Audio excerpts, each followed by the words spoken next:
Yes, we are active, ladies and gentlemen, mortals and celestials, mamas and papas.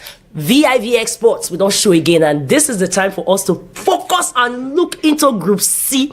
Now, my name is Chief Swadi, they call me the Energy Chief, and I'll say it's a pleasure and privilege for me to talk about this particular group. Not just because that they work out for their 11th or 12th, depending on who you ask. Wafcon title, I'm talking about the Super Falcons of Nigeria, but also because in this group, we also have potential revenge mission and drama boost. Undertakers. In this group, we have Zambia, when they beat 5 times for inside Labizuli for inside Casablanca. And guess what? They are going back there again to face those girls. Banda is back. Banda don't start a score. He don't the assist. She had a bit of draw last year towards the ending, but now she's getting a Aridi Makulayo again. And that's not even the biggest problem there. They have Resha Kundanaji, the woman who can run from back and carry a ball through center and still get a leg to give it a strong pull-up power. So that's a group that is very attacking, very dogged, but I feel like the Nigerians still have an advantage. On the other side, the Lady Pharaohs, fantastic stuff. This na babes when say a couple of times they come to the Wafcon, they flatter to deceive us, Okpoibogo like to talk, and they have 1 or 2 fair players when they try for them. So I feel like these ones, they are instinctive, they will play in a conservative way, but they don't have enough firepower, because in this Group C, the last persons I want to talk about now, the biggest danger when we get for Africa. They have been the most consistently attacking, aggressively attacking side for the past 7 years. The only problem now say, they be like Eriga, they be underground. You know say that they pop for streets. Now when you enter party for Kosafa, now you can't know how their matter be. I'm talking about Malawi. And the biggest thing about Malawi is the blessing they have with the Shawinga sisters. I'm talking about Temwa and Tabita. But don't forget, we have a sister Toshola. We have Rashida Tajibade. We have Esther Okorokwo. And guess what? Rinsola has been scoring back to back. Monday Gift, one of the biggest productive players in the northern part of North America. She's back in the mix. And Justin Madugu is a guy that understands how to build slowly but gather momentum. So I will say, fingers crossed, my people. Somebody say power. Thank you.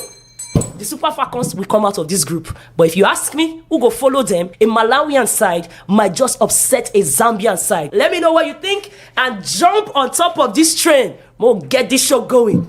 Marco!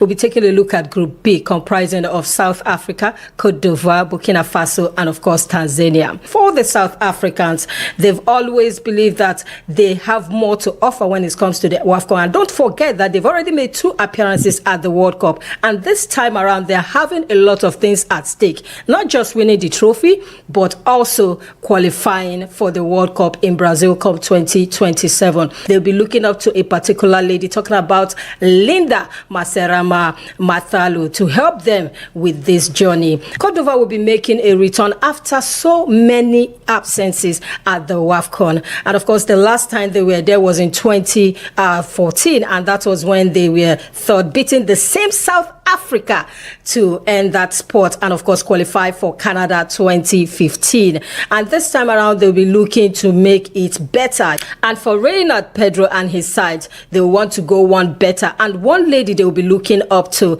is none other than Rosamond Kausi. And she currently plies her trade in the United States of America with Washington Spirit. For Burkina Faso, 4 years after they made their historic appearance at the Wafcon, they'll be making a return this time around. And this time, possibly, maybe they can get out of their group and, of course, who knows, make it to the World Cup. But then it all boils down to beating South Africa, Cote d'Ivoire, and Tanzania, and, of course, getting out of that group before progression. One particular player that they'll be looking up to make this possible for them is none other than Adel Kabri.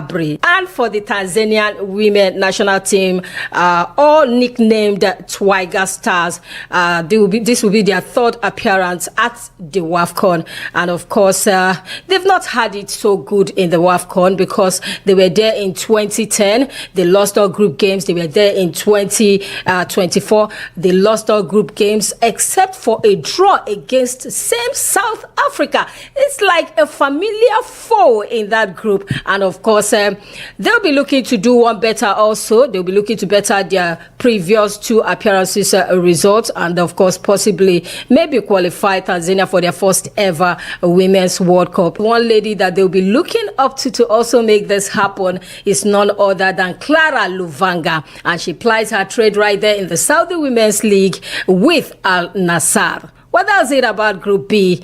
What do you think? Let's know in the comment section. In Group A, we have Morocco as the host nation, obviously. Joining them are familiar foes, Senegal.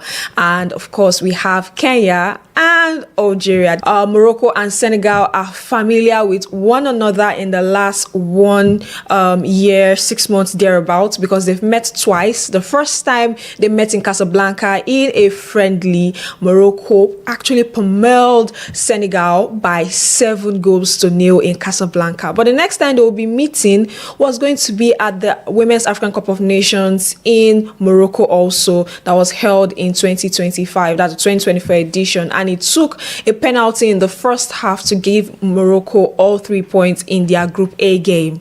Now they'll be meeting for the 3rd time. Will the 3rd time be the champ for the Teranga Lionesses of Senegal? We'll wait to see that particular one. You also know that outside women's football, there is the focus for a lot of fans from both countries concerning what will happen this time around after what happened in the men's game in the finals that was played earlier on this year. Away from them, it's Kenya. Kenya are coming into these competitions with a lot of young bees, according to their coach, trying to transition them into the team. A lot of under 20 girls would be making their debut. Are they going to be the punching bag of this group with heavyweights like Senegal, like Algeria, like Morocco, who have all at least gotten to the quarterfinals in the last 3 editions? We'll wait to see. And of course, there's no prize for guessing. Algeria is the final team in this group. Algeria would be coming into this one after making back-to-back quarterfinals for them. Same thing happened for Senegal, back-to-back quarterfinals, and they would want to do one better, but they'll have to go past Kenya, go past Algeria, and that foe in Morocco. What will happen in this group? Let us know in the comment section. Welcome along to 54 Football X. We are continuing our preview of the Women's African Cup of Nations, and we are in Group D. Group D is one of the most evenly balanced groups at the 2026 CAF Women's African Cup of Nations, with 4 teams, 4 different stories, but only 2 automatic quarterfinal spots are available. Ghana's Black Queens return to Wafcon, looking to re-establish themselves Africa's elite. The 3-time runners-up have reached the semi-finals on 7 occasions, but are still chasing their first continental title. After missing out on recent editions, Ghana have rebuilt under Kim Lasbergweg and arrived in Morocco with renewed confidence after an impressive qualification campaign. Then there is Cameroon. The indomitable Lionesses are one of Africa's traditional powerhouses, runners-up in 2016 and semi-finalists on multiple occasions. Cameroon know what it takes to compete at the highest level. Despite an inconsistent run in recent years, they possess a tournament experience that could prove very decisive in a very, very tight group in Group D. Mali could be the dark horses of the group. The West Africans have quietly become one of the continent's most disciplined sides, qualifying consistently and developing a talented young generation. They've reached the quarterfinals at the last Wafcon and will fancy their chances of causing another upset in Morocco. Making history are Cabo Verde, Cape Verde. Cape Verde appearing at their first ever Women's African Cup of Nations. Their qualification marks another milestone for football in the island nation. And after Cape Verde's remarkable success at the 2026 FIFA World Cup on the men's side, expectations and belief around Cape Verdeans football have never been this higher in recent times. They arrived with nothing to lose and everything to prove. The standout fixture in this group undoubtedly remains Ghana against Cameroon, a clash between 2 giants with a rich Wafcon history. And do not overlook Mali, who have shown that they can actually frustrate the continent's biggest names, while Cape Verde will be eager to announce themselves on the biggest stage. So which country do you think will qualify from this group in Group D? Is it going to be Ghana, Cape Verde, Mali, or Cameroon? Make the point here for 54 Football. I told you that Nigeria's Wafcon campaign could change in just 90 minutes of football. The most successful team in Africa's women's football is staring at another must-win game. Egypt are wounded, Nigeria are under pressure, and with a place in the knockout stage on the line, this isn't just another group game. Hello and welcome along to 54 Football X Bank upon it here. Here are the 5 biggest storylines heading into Nigeria versus Egypt in the 2026 Wafcon. In number 1, can Nigeria remind Africa who they are? No nation has dominated this competition like the Super Falcons. 10 Wafcon titles, more championships than every other nation combined. But this tournament has been anything but comfortable. A win over Egypt isn't just another 3-point, it is about restoring fair confidence and belief before the knockout rounds. In 2, Nigeria must be ruthless. CAF's numbers show Nigeria continue to create opportunities, but their finishing has left questions unanswered. Against an Egyptian defense that has already shipped in 9 goals in 2 matches, this is the perfect opportunity to turn dominance into goals. If the Falcons are serious contenders on Wednesday night, they have to prove it. Number 3, don't underestimate Egypt. Yes, they've struggled. Yes, the results haven't gone their way, but they've also made themselves dangerous. Expect Egypt to defend deep, frustrate Nigeria, and wait for one mistake. The longer the game stays level, the more belief they would gain into the game. In number 4, watch the midfield. This is where this game will be won. Nigeria at their best when they move the ball quickly through the midfield transition, forcing opponents out of shape. If the Falcons control possession early, Egypt could spend most of the night chasing shadows. But if Egypt slow down the tempo and break Nigeria's rhythm, frustration could creep in quickly for the Super Falcons in the game. And finally, number 5, statement or struggle. Champions don't just win, they send messages. A convincing victory tells the rest of Africa that Nigeria are finding their rhythm at exactly the right time. A narrow, nervy performance? That raises even more questions heading into the quarterfinals. So here's the big question. Will Wednesday be the night the Super Falcons remind everyone why they are Africa's greatest team? Or Egypt will write one of the biggest stories of Wafcon 2026? What is the prediction for this game? Let us know in the comment section of 54 Football X, bringing you all of the content as regards the 2026 Wafcon.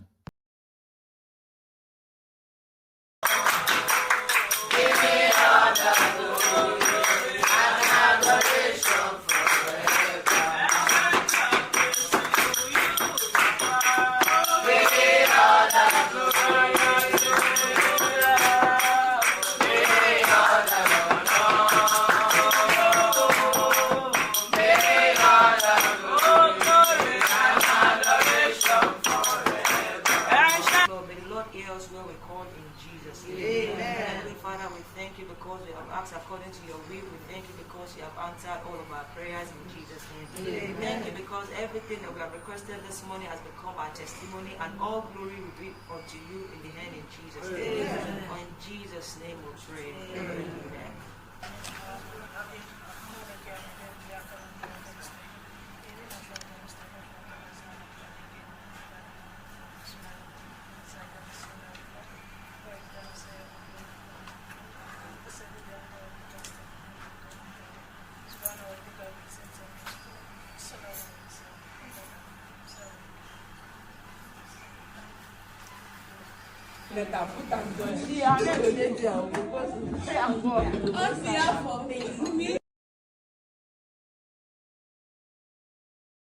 We are good to go. The team is in high spirits, and we're getting ready for the next game, and we all know what is at stake, and we're doing our best to ensure that we get the right result that will really take us to the next stage of the competition. Tomorrow is another good day. I think it's even more important than the first and second game we played. We already know what's at stake. We know the importance of the game, and we're going to take it with all seriousness and even do much better than what we did in our last game. Hello Super Falcons. Hello. We the Falconets are wishing you guys success in your upcoming games in this Wafcon. Mission 11 is achievable. Wait, where the roots for? Okay, Asat Oshola, wishing you all the best. Michelle Alonso, wishing you all the best. Chamaka, wish you all the best. Oshola, I wish you all the best. I wish you all the best, Fatima. Fatima Oloko. Fatima Oloko, I wish you all the best. Say something to your role model in Super Falcons. Michelle Alozi. Good luck. Esther Okoronkwo. Esther Okoro. My mentor at South Shola, wishing you all the best in your next game, more goals and more strength. This one the money gift. Go. Chamaka, I wish you all the best in the next game. I'm still praying for you. Keep up. Esther Okoronkwo, wishing you all the best. Wait, let me enter with it out. Enter. Assisat Oshola, good luck on the Wafcon. Many more goals. Mitchell, I wish you good luck. Fola Shadi, all the best. I wish you good luck, Chiamaka Inagozi, Oshola Zat, and all of you all. I wish you good luck, Imora and Rafiat. Wish you guys all the best. Make sure 11 is achievable. Remember? All the best, Falcon, FC Ovo player, Connect. Go. Just wish for both of us. I wish you all the best. Chamaka Nadoze, Up Rivers.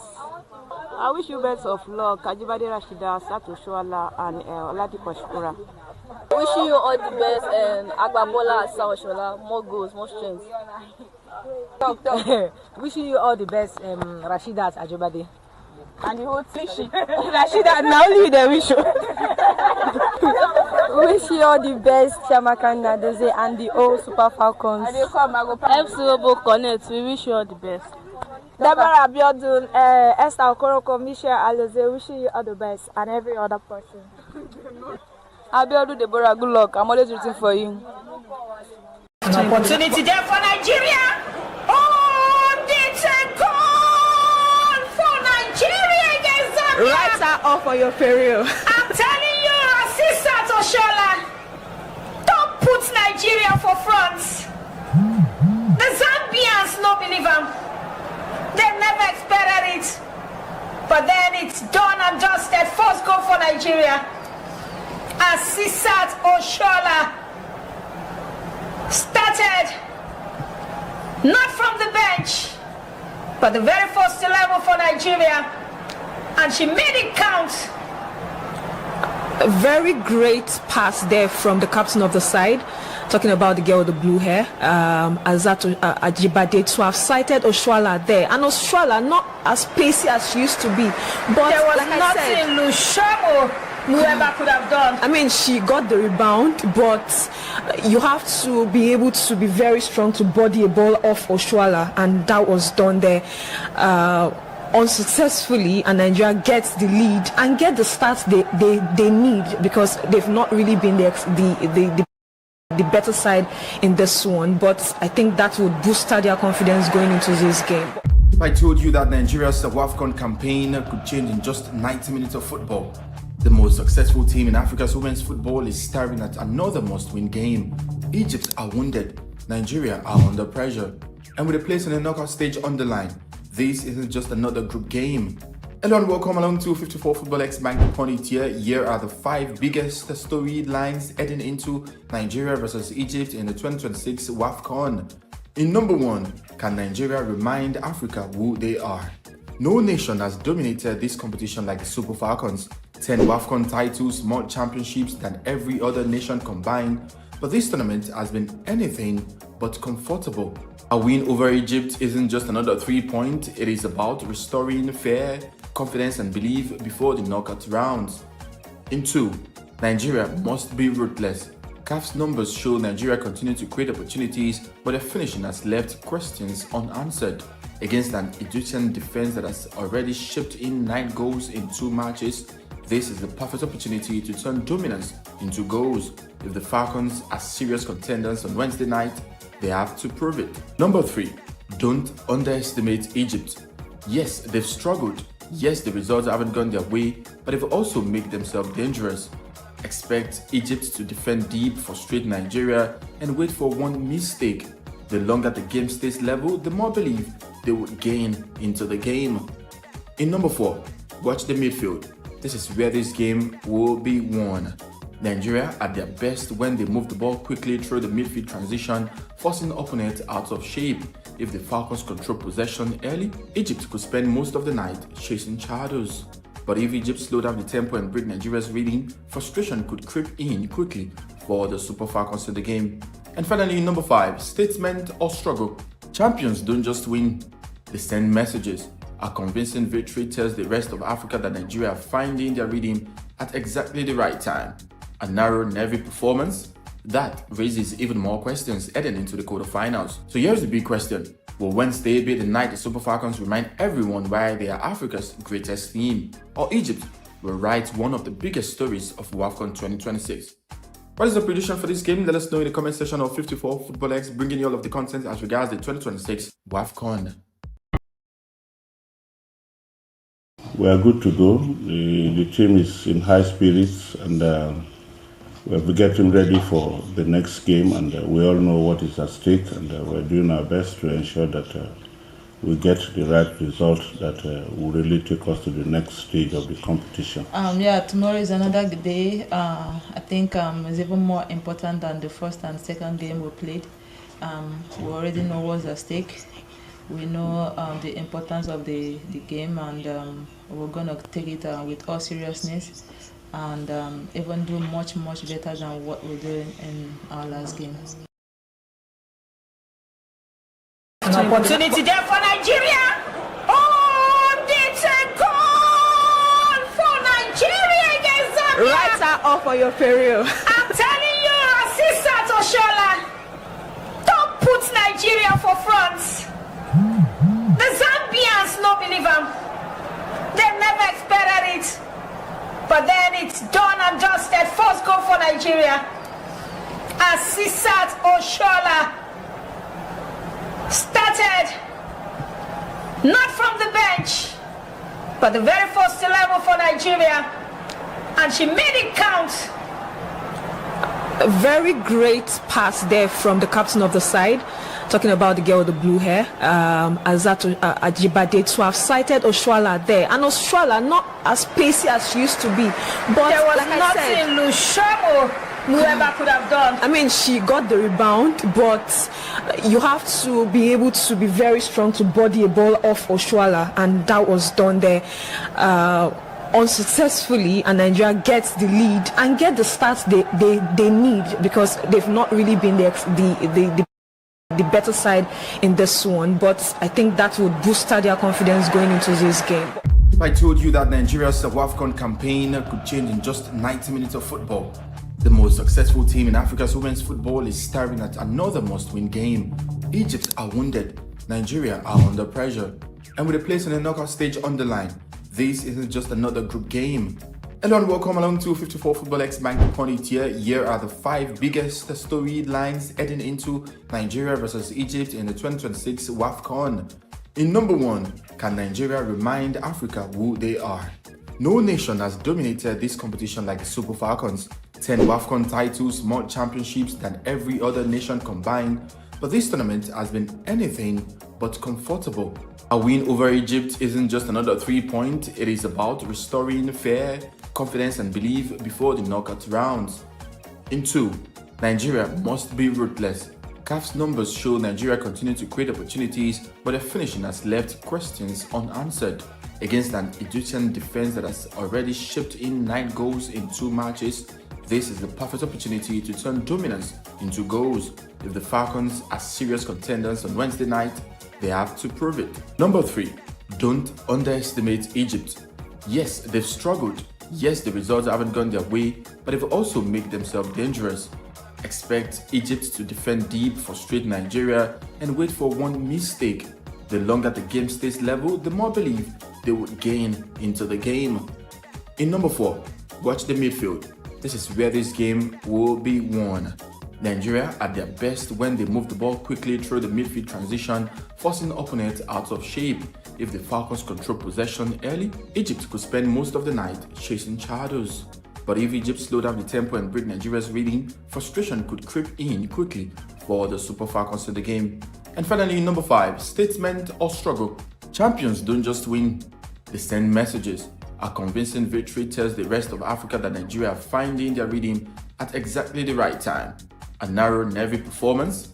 That raises even more questions heading into the quarterfinals. So here's the big question. Will Wednesday be the night the Super Falcons remind everyone why they are Africa's greatest team? Or Egypt will write one of the biggest stories of Wafcon 2026?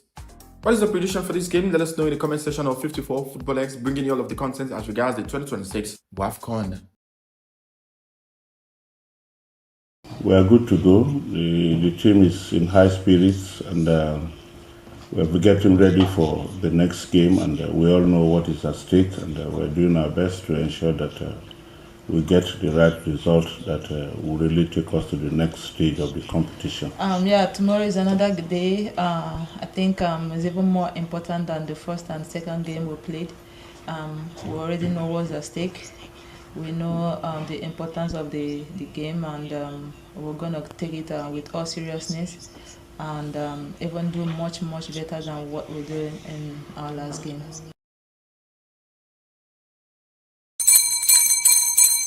Yes, we are active, ladies and gentlemen, mortals and celestials, mamas and papas.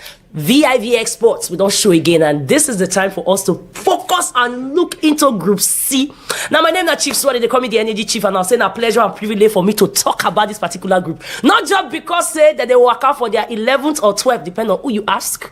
Wafcon title, I'm talking about the Super Falcons of Nigeria, but also because in this group we also have potential revenge mission and drama boost. Undertakers.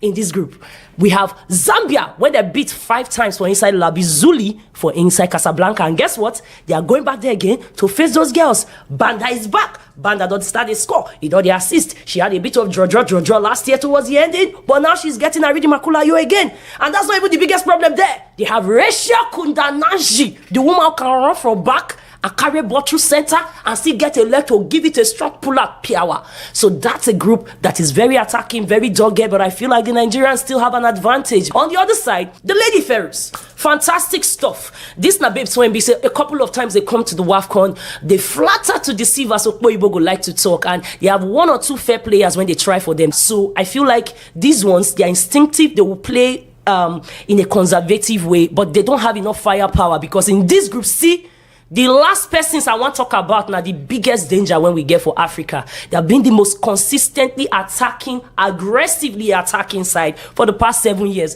The only problem I say, they be like Eriga, they be underground. You know say that they pop for streets. Now when you enter party for Kosafa, now you can't know how their matter be. I'm talking about Malawi. And the biggest thing about Malawi is the blessing they have with the Shawinga sisters. I'm talking about Temwa and Tabita. But don't forget, we have a sister Toshola. We have Rashida Tajibade. We have Esther Okoronkwo. And guess what? Rinsola has been scoring back-to-back. Monday Gift, one of the biggest productive players in the northern part of North America. She's back in the mix. And Justin Madugu is a guy that understands how to build slowly but gather momentum. So I will say, fingers crossed, my people. Somebody say power. Thank you. The Super Falcons will come out of this group. But if you ask me, who go follow them, a Malawian side might just upset a Zambian side. Let me know what you think and jump on top of this train. We'll get this show going. Marco!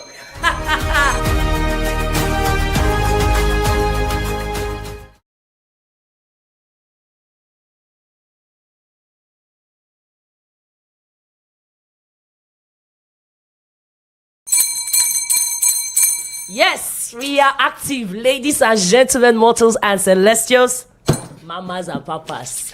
vivxsports, we don't show again, and this is the time for us to focus and look into Group C. Now, my name is Chief Swadi, they call me the Energy Chief, and I'll say it's a pleasure and privilege for me to talk about this particular group. Not just because that they work out for their 11th or 12th, depending on who you ask. Wafcon title, I'm talking about the Super Falcons of Nigeria, but also because in this group we also have potential revenge mission and drama boost. Undertakers. in this group. We have Zambia, where they beat 5 times for inside Labizuli for inside Casablanca. And guess what? They are going back there again to face those girls. Banda is back. Banda don't start the score. He don't the assist. She had a bit of draw last year towards the ending, but now she's getting a reading Makulayo again. And that's not even the biggest problem there. They have Resha Kundanaji, the woman who can run from back and carry ball through center and still get a leg to give it a strong pull-up power. So that's a group that is very attacking, very dogged, but I feel like the Nigerians still have an advantage. On the other side, the Lady Pharaohs. Fantastic stuff. This na babes when say a couple of times they come to the Wafcon, they flatter to deceive us. Okpo go like to talk, and they have 1 or 2 fair players when they try for them. So I feel like these ones, they are instinctive, they will play in a conservative way, but they don't have enough firepower, because in this group, see, the last persons I want to talk about now, the biggest danger when we get for Africa. They have been the most consistently attacking, aggressively attacking side for the past 7 years. The only problem I say, they be like Eriga, they be underground. You know say that they pop for streets. Now when you enter party for Kosafa, now you can't know how their matter be. I'm talking about Malawi. And the biggest thing about Malawi is the blessing they have with the Shawinga sisters. I'm talking about Temwa and Tabita. But don't forget, we have a sister Toshola. We have Rashida Tajibade. We have Esther Okoronkwo. And guess what? Rinsola has been scoring back to back. Monday Gift, one of the biggest productive players in the northern part of North America. She's back in the mix. And Justin Madugu is a guy that understands how to build slowly but gather momentum. So I will say, fingers crossed, my people. Somebody say power. Thank you. The Super Falcons will come out of this group. But if you ask me, who go follow them, a Malawian side might just upset a Zambian side. Let me know what you think and jump on top of this train. We'll get this show going. Marco!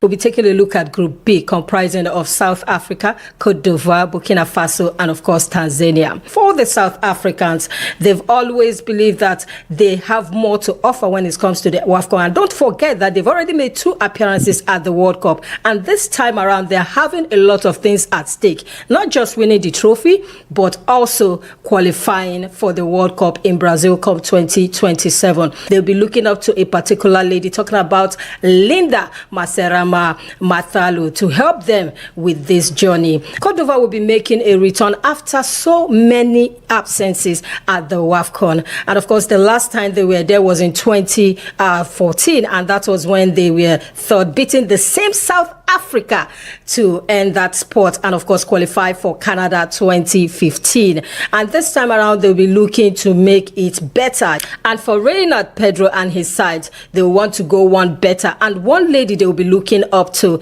is none other than Rosamond Kausi, and she currently plies her trade in the United States of America with Washington Spirit. For Burkina Faso, 4 years after they made their historic appearance at the Wafcon, they'll be making a return this time around. And this time, possibly, maybe they can get out of their group and, of course, who knows, make it to the World Cup. But then it all boils down to beating South Africa, Cote d'Ivoire and Tanzania, and, of course, getting out of that group before progression. One particular player that they'll be looking up to make this possible for them is none other than Adel Kabri. And for the Tanzanian women national team, all nicknamed Twiga Stars, this will be their 3rd appearance at the Wafcon. And of course, they've not had it so good in the Wafcon because they were there in 2010. They lost all group games. They were there in 2024.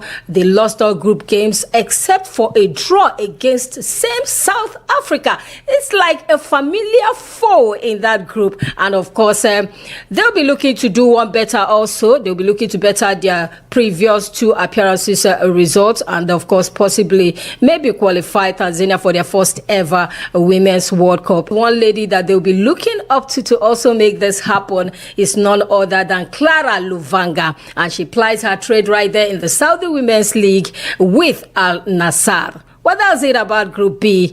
What do you think? Let's know in the comment section. in Group A, we have Morocco as the host nation, obviously. Joining them are familiar foes, Senegal. And of course, we have Kenya and Algeria. Morocco and Senegal are familiar with one another in the last 1 year, 6 months thereabouts, because they've met twice. The first time they met in Casablanca in a friendly, Morocco actually pummeled Senegal by 7-0 in Casablanca. But the next time they will be meeting was going to be at the Women's African Cup of Nations in Morocco also, that was held in 2025. That's the 2024 edition. And it took a penalty in the first half to give Morocco all 3 points in their Group A game. Now they'll be meeting for the third time. Will the third time be the champ for the Teranga Lionesses of Senegal? We'll wait to see that particular one. You also know that outside women's football, there is the focus for a lot of fans from both countries concerning what will happen this time around after what happened in the men's game in the finals that was played earlier on this year. Away from them, it's Kenya. Kenya are coming into these competitions with a lot of young bees, according to their coach, trying to transition them into the team. A lot of under 20 girls would be making their debut. Are they going to be the punching bag of this group with heavyweights like Senegal, like Algeria, like Morocco, who have all at least got into the quarterfinals in the last 3 editions?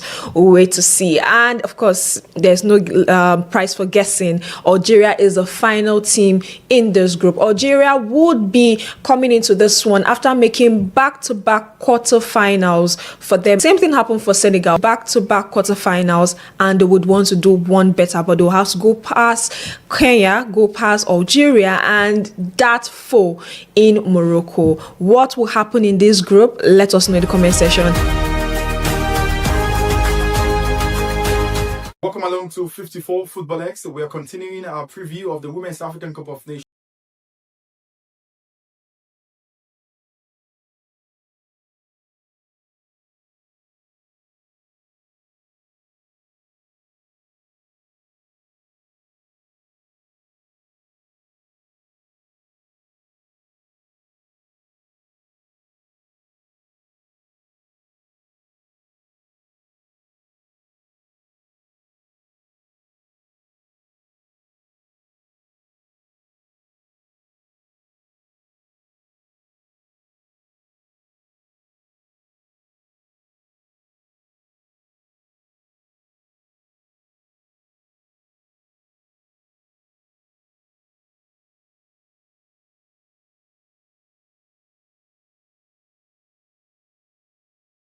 Thank you so much for joining us. It's a break-or-make night for Nigeria Super Falcons in the 2026 Women's Africa Cup of Nations. We're ready for another pulsating evening with tantalizing action coming through from 2 different centers as Nigeria, Egypt, Zambia, and the brilliance of a side who are building some reputation for themselves in recent times could come to the fore. All 4 teams in Nigeria's group have a chance of qualifying. I'll tell you a bit about that one. With vivxsports, my name is Chuma Noli, in the company of my guy, the medical doctor who's doing so many things, professional master of ceremonies, and a man who's making money too as regards content creation.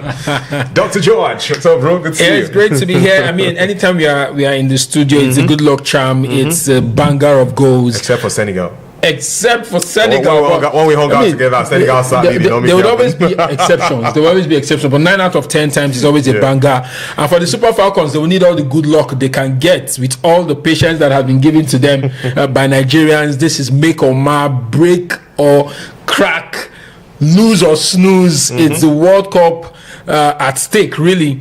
For me personally, it's the World Cup ticket at stake. And against Egypt, the ladies from Egypt, they have no other choice than to deliver the goods and just get into the quarterfinals, hopefully take it to the semifinals and probably to the finals. So we'll be looking up to the girls. And right here, vivxsports will be breaking it down play by play, step by step, goal by goal. And hopefully at the end of 90 minutes, we'll be celebrating a Super Falcons win.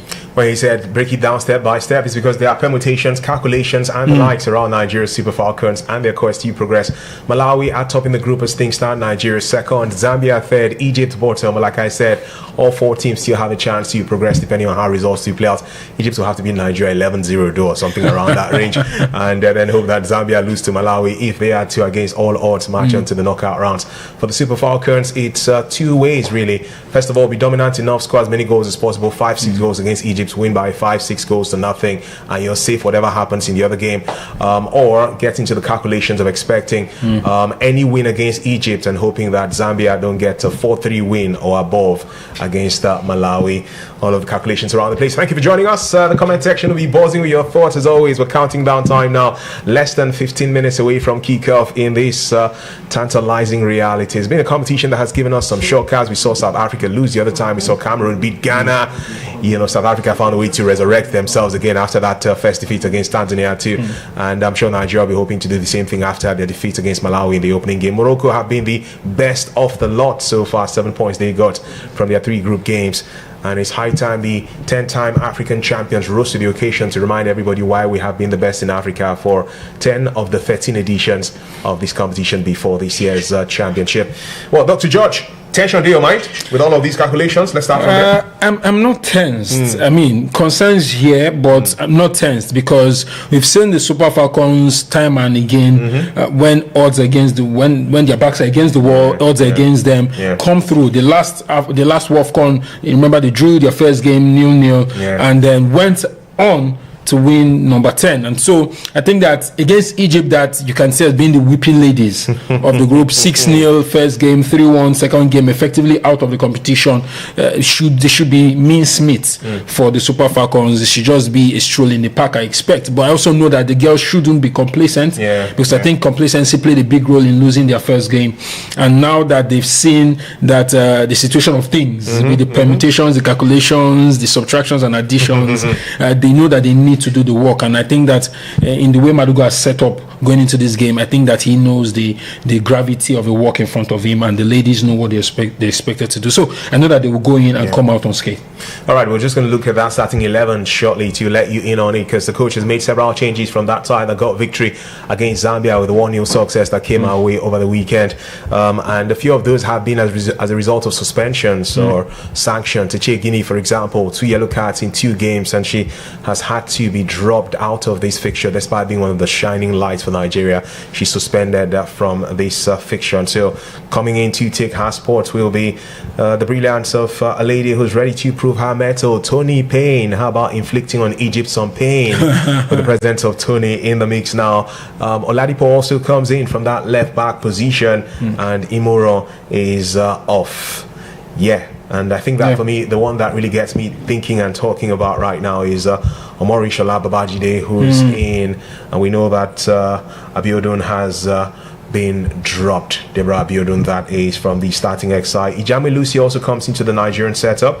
Uchenna Kanu, who started that game against Zambia, who had scored a second goal for Nigeria against Malawi in the opening game, is also dropped to the bench. Hopefully she comes in later to add some galvanizing effect to our performance. And Christy Uchebe drops to the defense from the midfield, and you can see the entire starting XI there. Chiamaka Nadozie in the mix, Mishola Babajide, Osinachi Ohale, constant name in this setup. Tony Payne now in the mix too.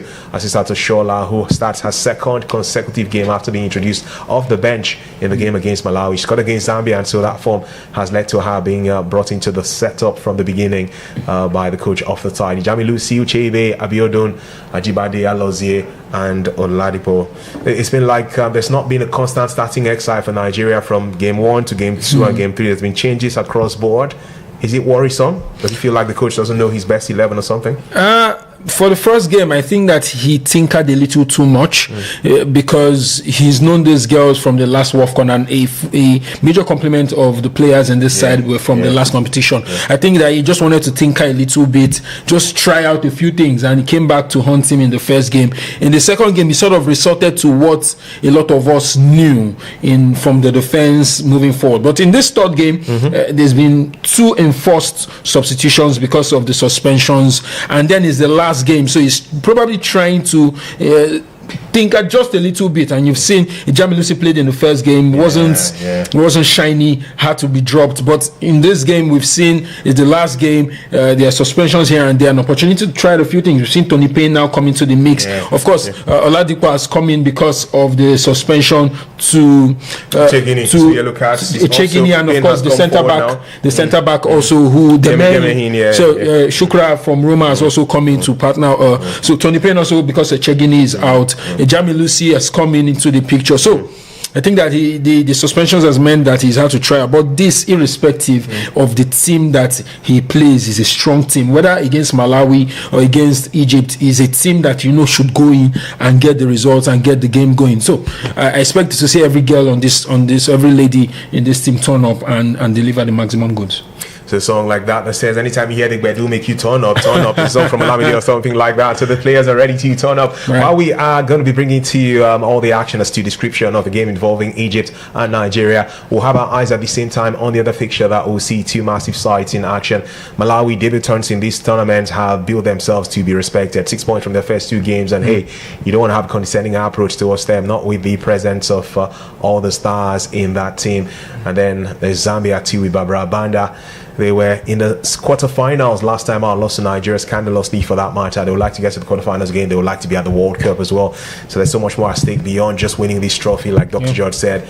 The 4 semi-finalists will get automatic spots into the next World Cup in Brazil 2027 for Africa, while we will be hoping to see 2 other nations from the quarterfinal stage, dreaming to get into the intercontinental playoffs to try and see if they can get some backdoor tickets like DR Congo did into the Men's World Cup. They will try to also get into the Women's World Cup. I want to look at this game because you think that on the paper it should be an easy peasy affair for Nigeria. These two sides have met only once in the Wafcon before now, that 2008 experience. 6-0 was for Nigeria then.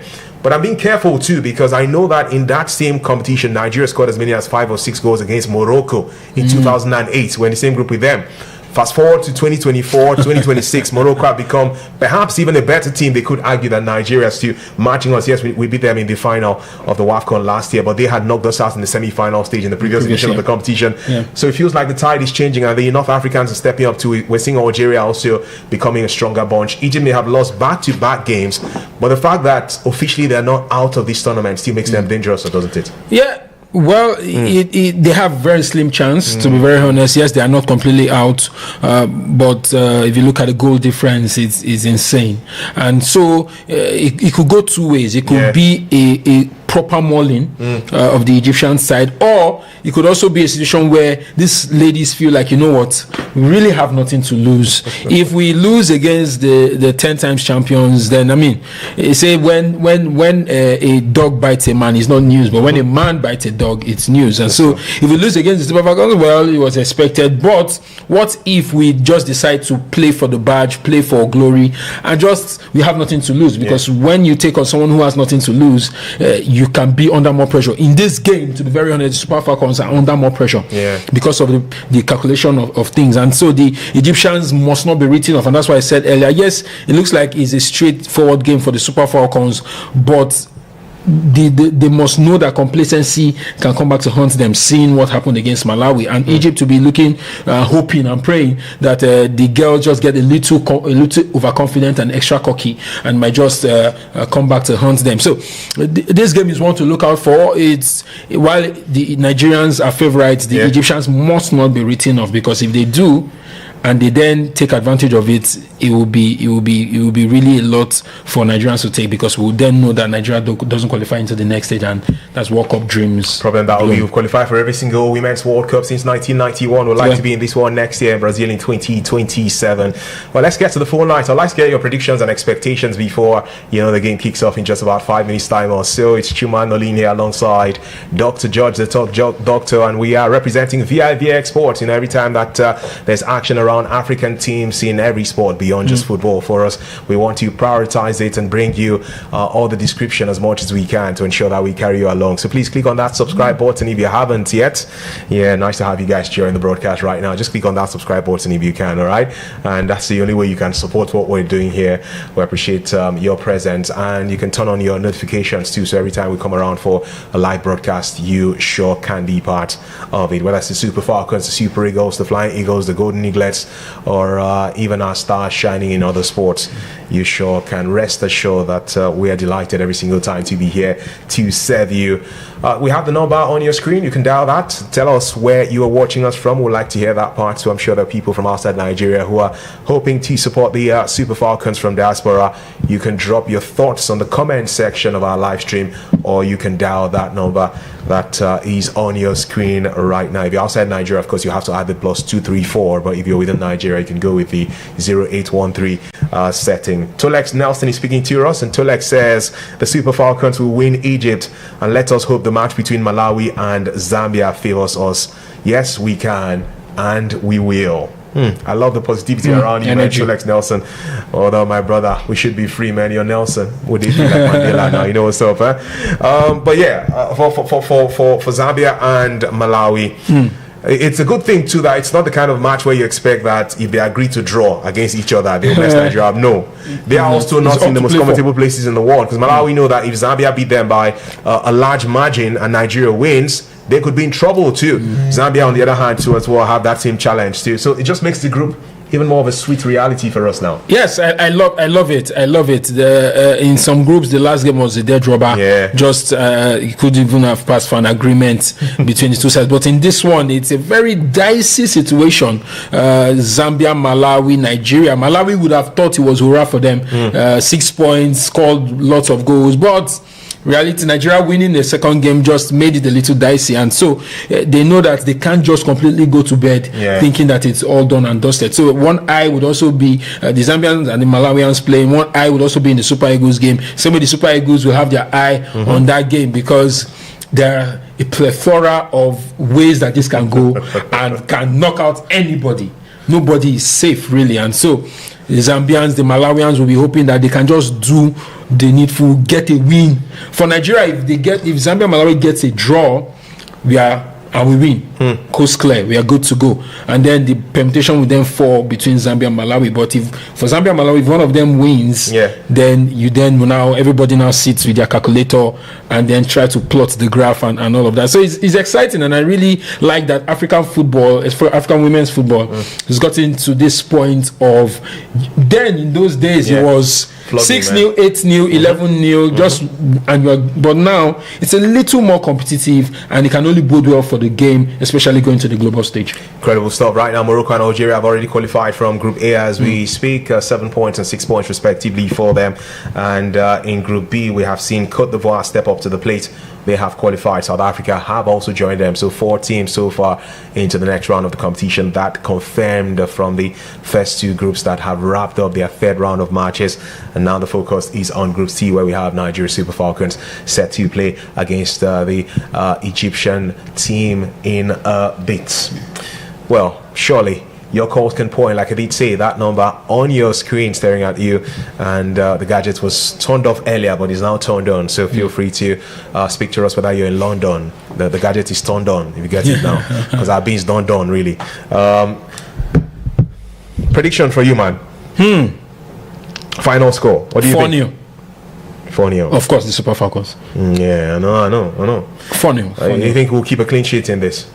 I expect that we'll keep a clean. If we could keep a clean sheet in such very dire situations against Zambia, which we all know is a tougher team compared to I call them the Pharaohs of the Lady Pharaohs of Egypt. They're a less quality side, and not, with all due respect to them, not trying to. They're a competitive side, but I think that the Super Falcons should pump in the goals. I expect to see the ladies come in full flow. Just try to give Nigeria something to look forward to after that first game where we lost. Just try to pay back the faith that Nigerians have had in the Super Falcons. Just getting the goals in, Oshuala, Kanu, Ijamilusi, just strike some fear into whichever country will meet in the quarterfinals. So I expect at least 4 goals in this one. We're in here for a victory, and this man thinks that Nigeria will score 4 goals in the process. Interesting reality for us. We're going to be getting into the groove in a bit, because the guys in Casablanca are ready for the 4 Nigeria Super Falcons, also ready to push for victory. Good thing for Nigeria is we have never lost our final group game in the Women's Africa Cup of Nations. So we've drawn once and have won every other final group game of the Wafcon. Tonight, though, it's not a night for draws. It's a night where we have to try and get victory, and then of course hope that things play out the other way too, or get a good enough victory tonight without requiring anyone helping us out from the other territory, as the case is. So the Stars are ready to align. They're on the pitch in Casablanca. The center referee in charge of proceedings would have all eyes on her. From Rwanda, Omutoni is in charge of this fixture. Nigeria already saw a player sent off in our last game, so I'm sure everyone will be very careful to avoid any controversies during the course of this game. Let's just quickly touch on the starting exercise for Egypt as we get into the action itself. Nigeria attacking, as I speak to you, from right to left with the all green outfit. People love to call this one Ugu green. That's deep green, as the case is. And Egypt are playing from left to right with the red top on the white shirt for the Sisters of the Pharaohs, as the case is. They are here. It's a funny reality too, because in men's football, Egypt are the most successful nation in the Africa Cup of Nations. In women's football, Nigeria are the most successful nation. So this is the creme de la creme, the best of the best. An early start for the Super Falcons, who will have a shot on goal already, just to show the Egyptian counterparts they are here for serious business. And that one was blasted way over the goalpost. It's a goal kick for Egypt. And you look at their lineup, Dr. George, and come on, man, these people, then they push for teams too. Habiba is their goalkeeper. She made as many as 7 saves or so in that defeat against Malawi in their second game. And there's also Abdel Wahid, Nora, Ghazi, Amira, El Mahdi, Mena, Big Tash, Bibo, Yashmin, and Ali in the Egyptian setup, and they already have a chance to come forward now. Opportunity for a shot and goal. This will be, and Oshiama Kanadozie having to make that save for Nigeria, and the Super Falcons stoned in the early exchanges in this fixture. Feels like some kind of game with end-to-end action already at the start. Yeah, already looks like, and I said the Egyptians might just come into this game with nothing to lose and just come out and play. I'm sure that's what the coach has told them, because in less than a minute they are the first to have a shot on target. Yeah. And that really would encourage the side and see that they probably can get something against the Super Falcons. But it's still early times here. The Super Falcons must stay concentrated in the game. They must stay focused. They must stick to the plan. They must stick to the tactics. Madugu already shouting instructions 2 minutes in. So they have to stay focused, really snuff out any possible danger or threat that might come from the Egyptians, and then get the ball in and get the goals in. Well, interesting stuff. Jamilusi helping Nigeria attack on that right hand side, and Egypt will be keen to clear their lines with Esam as the left full back. It's a bright start from these two sides who have everything to play for. Egypt here, you could argue, are out, but they are not really. And I know that it's unthinkable that they will beat Nigeria 11-0, but it's football. Anything can happen, in the words of the famous DJ exclusive from years back. So Egypt will bring in Esam again from that left back position. Long clearance for them. For a second I thought they were going to launch the ball into Nigerian territory. They wouldn't do that. It's Super Falcon to regain possession. Biodun would like to watch her teammates, because Rashida Tijibade has just been fouled there. The captain of Nigeria Super Falcons, who these days is able to strut her stuff in the Women's League in France, after showing so much brilliance in Spain for years now. 26 years of age, and has been leader of this side. Was captain of the Nigerian team that achieved the Mission X in Wafcon 2024 that took place last year, also in Morocco. Free kick for Nigeria. This will be Dr. George. Yes, it looks like the Super Falcons trying to stamp their authority. The free kick, the infringement that was called, looked a little dodgy, because I think, as we see, I think referee is just giving a yellow card to Jesse number 25, probably for dissent. We don't know. But we look at the tackle again. It looked like the player got the ball. The number 8 Egyptian got the ball first, but strangely the referee called for an infringement. Free kick taken for Nigeria from over 35 yards out into the penalty area of Egypt, who will be keen to clear their lines. It's a shaky start in defending at times for this Egyptian team, trying to get themselves into the groove. Abdel Wahid with that. Well, Egypt can have something they can hold on to. That's why playing against tough teams.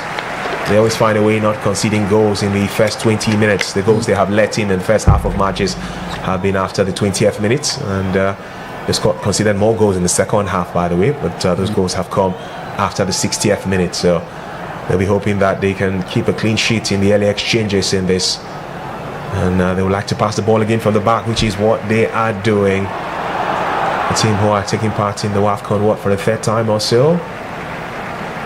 In 2016 they didn't have that much fun. They lost their final group game in 2016 to South Africa, conceding as many as 5 goals in the process. Lost their last group game in the Wafcon in 2008, conceding 6 goals against Nigeria. So they know how to get in the goals in their final group games of the Wafcon. Yes, definitely. But I think that their female football is growing.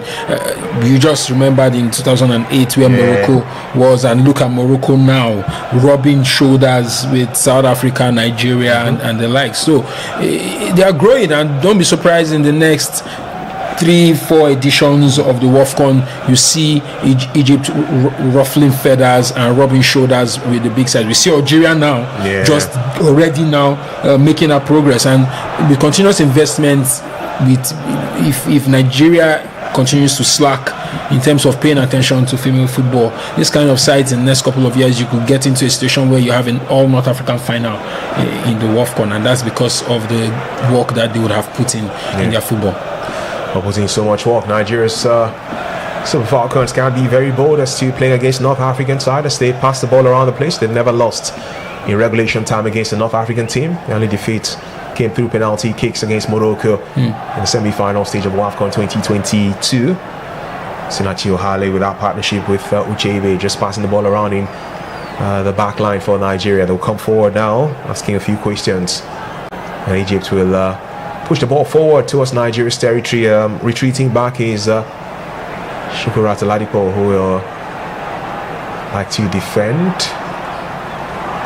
We've seen a yellow card in the game, and that has gone to a player for Egypt. A bit of a tussle between El Mahdi and the Nigerian right back, who's it's interesting.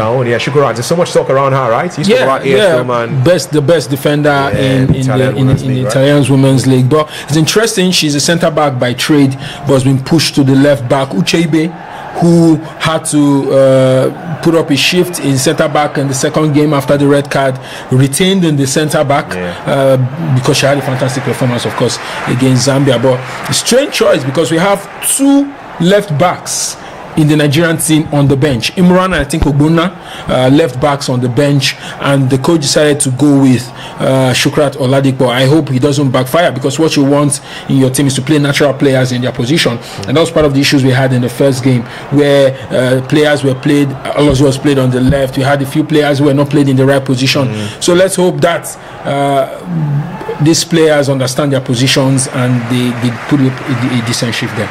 I like how you added some volume to your voice, because it felt like Egypt were coming forward to attack against Nigeria. And it just reminded me of a scene in the movie Coming to America, where Eddie Murphy was hanging out with his eventual wife and the younger sister. And the younger sister he took off his jacket and put on top of his shirt, and the younger sister's hand went down there. You know what I'm talking about? And so every time he wants to say, like, I love the way you play soccer. So when you scream like that, it just took my mind back to that. And the ball is back with Nigeria. Is with the goalkeeper on the side. Chiamaka Nadozie plays for Brighton, has won the award as the best goalkeeper in Africa for the last 2 years now. Rinshala Babajide will certainly like to help Nigeria come forward from this left-hand side of attack. Cross towards the centre. Egypt struggling to clear the lines there, but eventually having some respite with Khalid and Abdul Wahid putting that out. Ball out for a throwing on the far side. Rabat having the pleasure of hosting this one. It's currently a +6 goal difference for Zambia, who have taken the lead against Malawi. Zambia have scored against Malawi, and that adds some extra spice to this one. 9 minutes of action so far. Zambia 1, Malawi 0. As things stand, though, if Nigeria beats Egypt, the Super Falcons are still good. But with the current scoreline of Nigeria and Egypt being 0-0, it's going to be Zambia and Malawi progressing to the quarterfinals. So the Super Falcons have to score. It makes it more interesting. Zambia, I think, taking full control of that group. If the result stays this way, it's 9 points for them. It's going to be 6 points. It's going to be Zambia. Okay, it's going to be 6 points, and then 6 points, 4 points. So it means that we have the work to do. We have to win and just take it. Unless Malawi then comes back and then changes things. But right now, the girls should keep playing. They haven't really gotten into the game. Chances here and there as we see the attack going forward, and we hope that they can just get into the game. Zambia taking the bull by the horn, just making sure that it seems like they probably think they have destiny in their own hands, and so the Super Falcons also have destiny in their own hands, and they must do the work against Egypt. Incredible stuff, really interesting times right now, because Zambia leading by a goal to nothing. That goal scored by their star player Barbara Banda. And someone will say they should have banned her. I'm just joking, by the way. I just had to rhyme with the word, really. But yeah, she scored in the second minute of the game, and Zambia lead by a goal to nothing and have a +6 goal difference right now. We know that in the group, though, for CAF, the first tiebreaker is head-to-head, which is why even if Zambia are leading by a goal to nothing, if Nigeria scores against Egypt, the Super Falcons will go ahead of Zambia because we beat them, so we have a better head-to-head record than them. Goal difference will only come as the second thought process later. Nigeria again, they have the possession right now. Sinachi Ohale again enjoying that partnership with Christy Uchebe, centre-backs. Ball comes forward for the Super Falcons. We've not seen too much yet of Asisa Toshola, lady who scored 15 goals in her experiences in the Women's Africa Cup of Nations. She was top scorer in the competition in 2016 and has been African Women's Footballer of the Year 6 times in the past. Goal kick for Egypt. Sabri Habib will be taking this one. Decides to pass again from the back. We do have a Khalid. Goes forward, brings in right now Yehia from the right hand side of defending. Possession lost back to Nigeria Super Falcons. But Egypt will have it again. Yehia one more time. Ball out for a throw-in. So we see some collection of Nigerian and Egyptian fans in the stands. So it's been a competition that has not really had the best of attendance in the world, but hopefully it improves as we get into the knockout rounds. Except when they don't try for that. Because the stadium is packed to the fullest when Morocco is playing. Tony Payne and Alozie would like to partner together when they come forward. Tony Payne from this left hand side of attack for Nigeria. Egypt will clear the lines for a bit, but not 100%. Captain Rashidat Ajibade has shot blasted way over the goalpost. That should be a goal kick for Egypt again, as we do see some Nigerian fans seeing themselves on the big screen in the stadium and having to applaud a lady who plays with PSG. Yeah, it looked like another wayward shot. Could have been better. It looked like there was even a call for infringement because there was a tackle by the Egyptian player just before Ajibade took that shot. But if you don't try the shot, you don't score the goal. So hopefully they get their shots on target. They will get more opportunities. Clearly they're physically better than the Egyptians. They've been bodying them in those 50-50 balls, and hopefully that will count for something when the chances start to roll in. Chances have not started rolling in for Nigeria yet to really trouble goalkeeper Habib of Egypt. On the other hand, Egypt have had a shot on target that warranted a save from goalkeeper Chiamaka Nnadozie in the first 2 minutes of the game. And lovely to see some parents bringing their kids to watch the action too. Ball with Nigeria. Just reminding the Super Falcons are attacking from right to left. Tony Payne on the centre referee spot an infringement there and will give a free kick to Egypt. Yeah, Tony Payne getting into some body contact with Mahira, the captain of the Egyptian side. And they will get this free kick from the right hand side of defending. No goal scored yet. Still Egypt 0, Nigeria 0 in this third and final group game for the two sides in Wafcon 2026. Zambia still leading by a goal to nothing against Malawi, meaning that Nigeria Super Falcons, as things stand, will be eliminated from the competition and will become the first defending champions ever to be knocked out of the group stage of the tournament if things don't change in the coming minutes. Free kick again for Egypt, this time around the half of the 10-time African champions. Long ball towards the penalty area of Nigeria Super Falcons. Of course, Sinachi Ohale and Uchebe will be keen to be solid enough at the back with the support of Oladipo. Egypt forced to take the ball all the way back to Essam. In fact, it is Abdul Wahid. She brings in our centre-back partner Khalid. Now Yehia can have a feel again. It's back to Khalid. Possession lost by the Egyptian side, Nigeria have the chance to come forward from the left-hand channel, and Egypt will regain their composure and avoid any form of exposure. That attacking move for Nigeria comes to a closure. It's just funny how the Super Falcons are yet to unlock the defensive block of Egypt, who would have yet another throwing. This one from the right-hand side of defending. Ali, the captain of the side, decides to let the ball to go to Big Touch, who will take it instead for them. A touch from Sarishala, isn't it? It's out again for another throwing for Egypt. Still from the right-hand side of defending for them, which is the left-hand side of attack for Nigeria. So the side for those of us who are having our eyes on this. The tides have changed, the table has changed, has moved. It's now Nigeria's throwing. Left side of attack for the Super Falcons as the coach of Egypt steps up, consistently dishing out instructions to his players. Coach Kamal. Throwing taken for Nigeria. Goes all the way to that right-hand side of attack for the Super Falcons. Could there be a chance for a cross to come through? Yes, there will be that cross. Couldn't get to assist out to Sholado. Michelle Alozie let it fly to her supporting cast. Alozie now has the ball, walking towards that middle. Takes a shot by herself. A few inches off target, that one is. And no cause for worry for Egypt. Looks like they're getting closer. Fantastic bit of skill by Michelle Alozie. I thought she probably could have moved closer. She had a few options, but she decided to go for goal herself. Just a few meters away from goal, but it looks like Super Falcons are getting closer. But to the credit of the Egyptians, they seem to be restricting them to long-range efforts. And if they continue that way, 15 minutes in, I mean, so far I'm sure Coach Kamal will be very happy with what he's seeing. The Super Falcons haven't broken through that low block, haven't found closer chances. In fact, in the scheme of things, the Egyptians have had a shot on target that had to be saved by Nadozie. So far the Egyptians seem to be keeping their shape and they have nothing to worry about. But Madugu and the ladies, as time ticks, will definitely have a lot more to worry about. Nadozie now has the ball for Nigeria. She was worried in that opening defeat against Malawi, but rose to the occasion again to show us why she's the best in Africa by keeping a clean sheet against Zambia. Nigeria just play around with the ball in the air. You can drop your comments, by the way. Let us know what your predictions and expectations are for this game. What do you think will be the final score after all said and done? I'll be reading your comments as we progress with vivxsports, and it's a watch-along experience with us right here as we describe for you verbally what's unfolding on the pitch in Rabat. And still Egypt nil, Nigeria nil. It'll be interesting to read your thoughts and comments as the minutes come and go by. Halftime, we'll pick your calls and feel your pulse.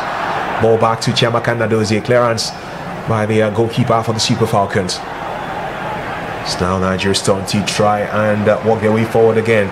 Inshallah Babajide, quite a tall figure she is. Goes past Hamaka. Lovely start for the Nigerian winger. Beautiful interchange of passes really for Nigeria. Tony Payne supporting as well too.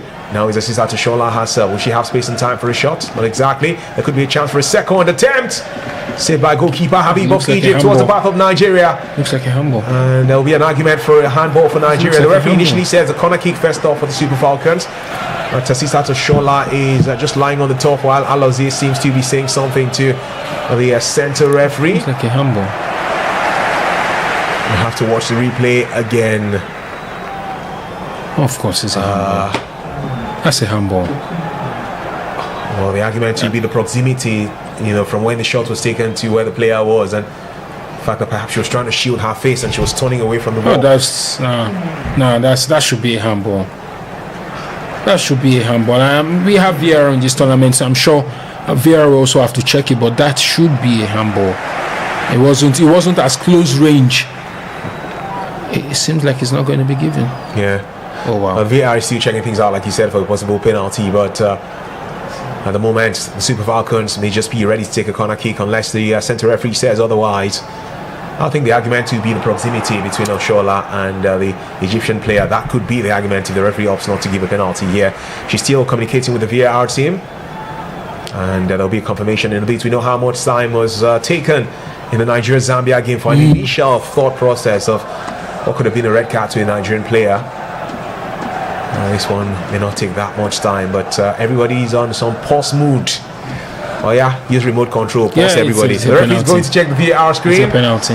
And this could mean one thing for Nigeria. It's a penalty. The VAR team thinking that she should see this because of how dicey the reality is. Hands were so in an unnatural position. Okay. Our hands were so in an unnatural position, and it wasn't so close range. To be very honest, it wasn't so close range. But look at the outstretched arm. That really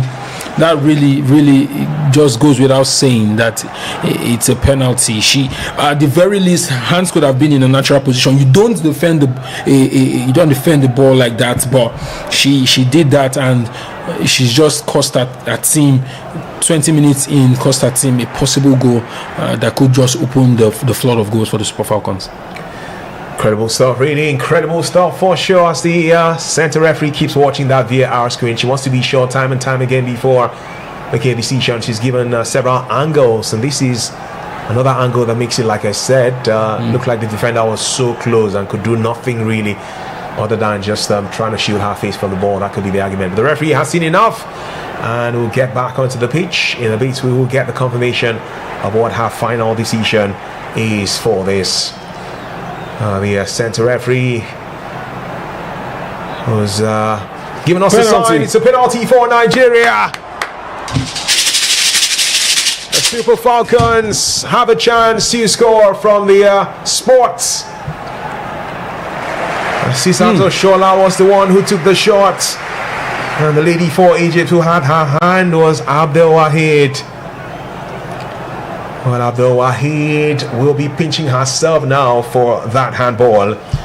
So it's the second penalty for Nigeria in Wafcon 2026. The first was scored by the captain of the side, Rashidat Jibade, against Malawi in the fixture Nigeria lost. This one is Asisato Shola, who has already netted 15 times in the Wafcon in all of her experiences in this competition. She's going for another chance to score. Asisato Shola, 6-time African Women's Footballer of the Year, one of the most popular women players globally. Asisato Shola is up and running. She sends the goalkeeper the wrong way. She scores. For Nigeria's Super Falcons, the feeling is delirious as their desire to win this game has become even more serious. With that placement that was glorious, they can now dream of being victorious. Asisato Shola scores her second goal of Wafcon 2026, netting in consecutive matches. It's Nigeria leading Egypt by 1-0. Fantastic penalty, cool as ice, cold as Palma. Oshuala really delivering a second goal of the Wafcon tournament, and I think that right now with this goal scored, the Egyptians will come out to play, and that will just really open the floodgate of goals. You had said earlier you hadn't seen Oshuala so far in the game, but first major opportunity, caused the penalty, delivered the goods. It's 1-0 Nigeria, and the goals can start to flow in now. We're going to be pushing for a second goal right now, but goalkeeper Habib has to come out to make that save. A bit of collision cost that was, and we have Asisat who's down, but she's going to get herself back up and restart play. So goal kick for Egypt this will be. The tables have turned again. What this will mean, it's funny how life works, isn't it? Is Nigeria Super Falcons who go ahead of Zambia on the standings, and then goal difference will be kept aside. What will kick in will be head-to-head again. It's crazy how the thing plays out, because for a second it was Zambia on top, Malawi second. Now with this, it's going to be Malawi on top, Nigeria second. Yeah, and we're going to keep seeing these changes over the course of the next 70 minutes.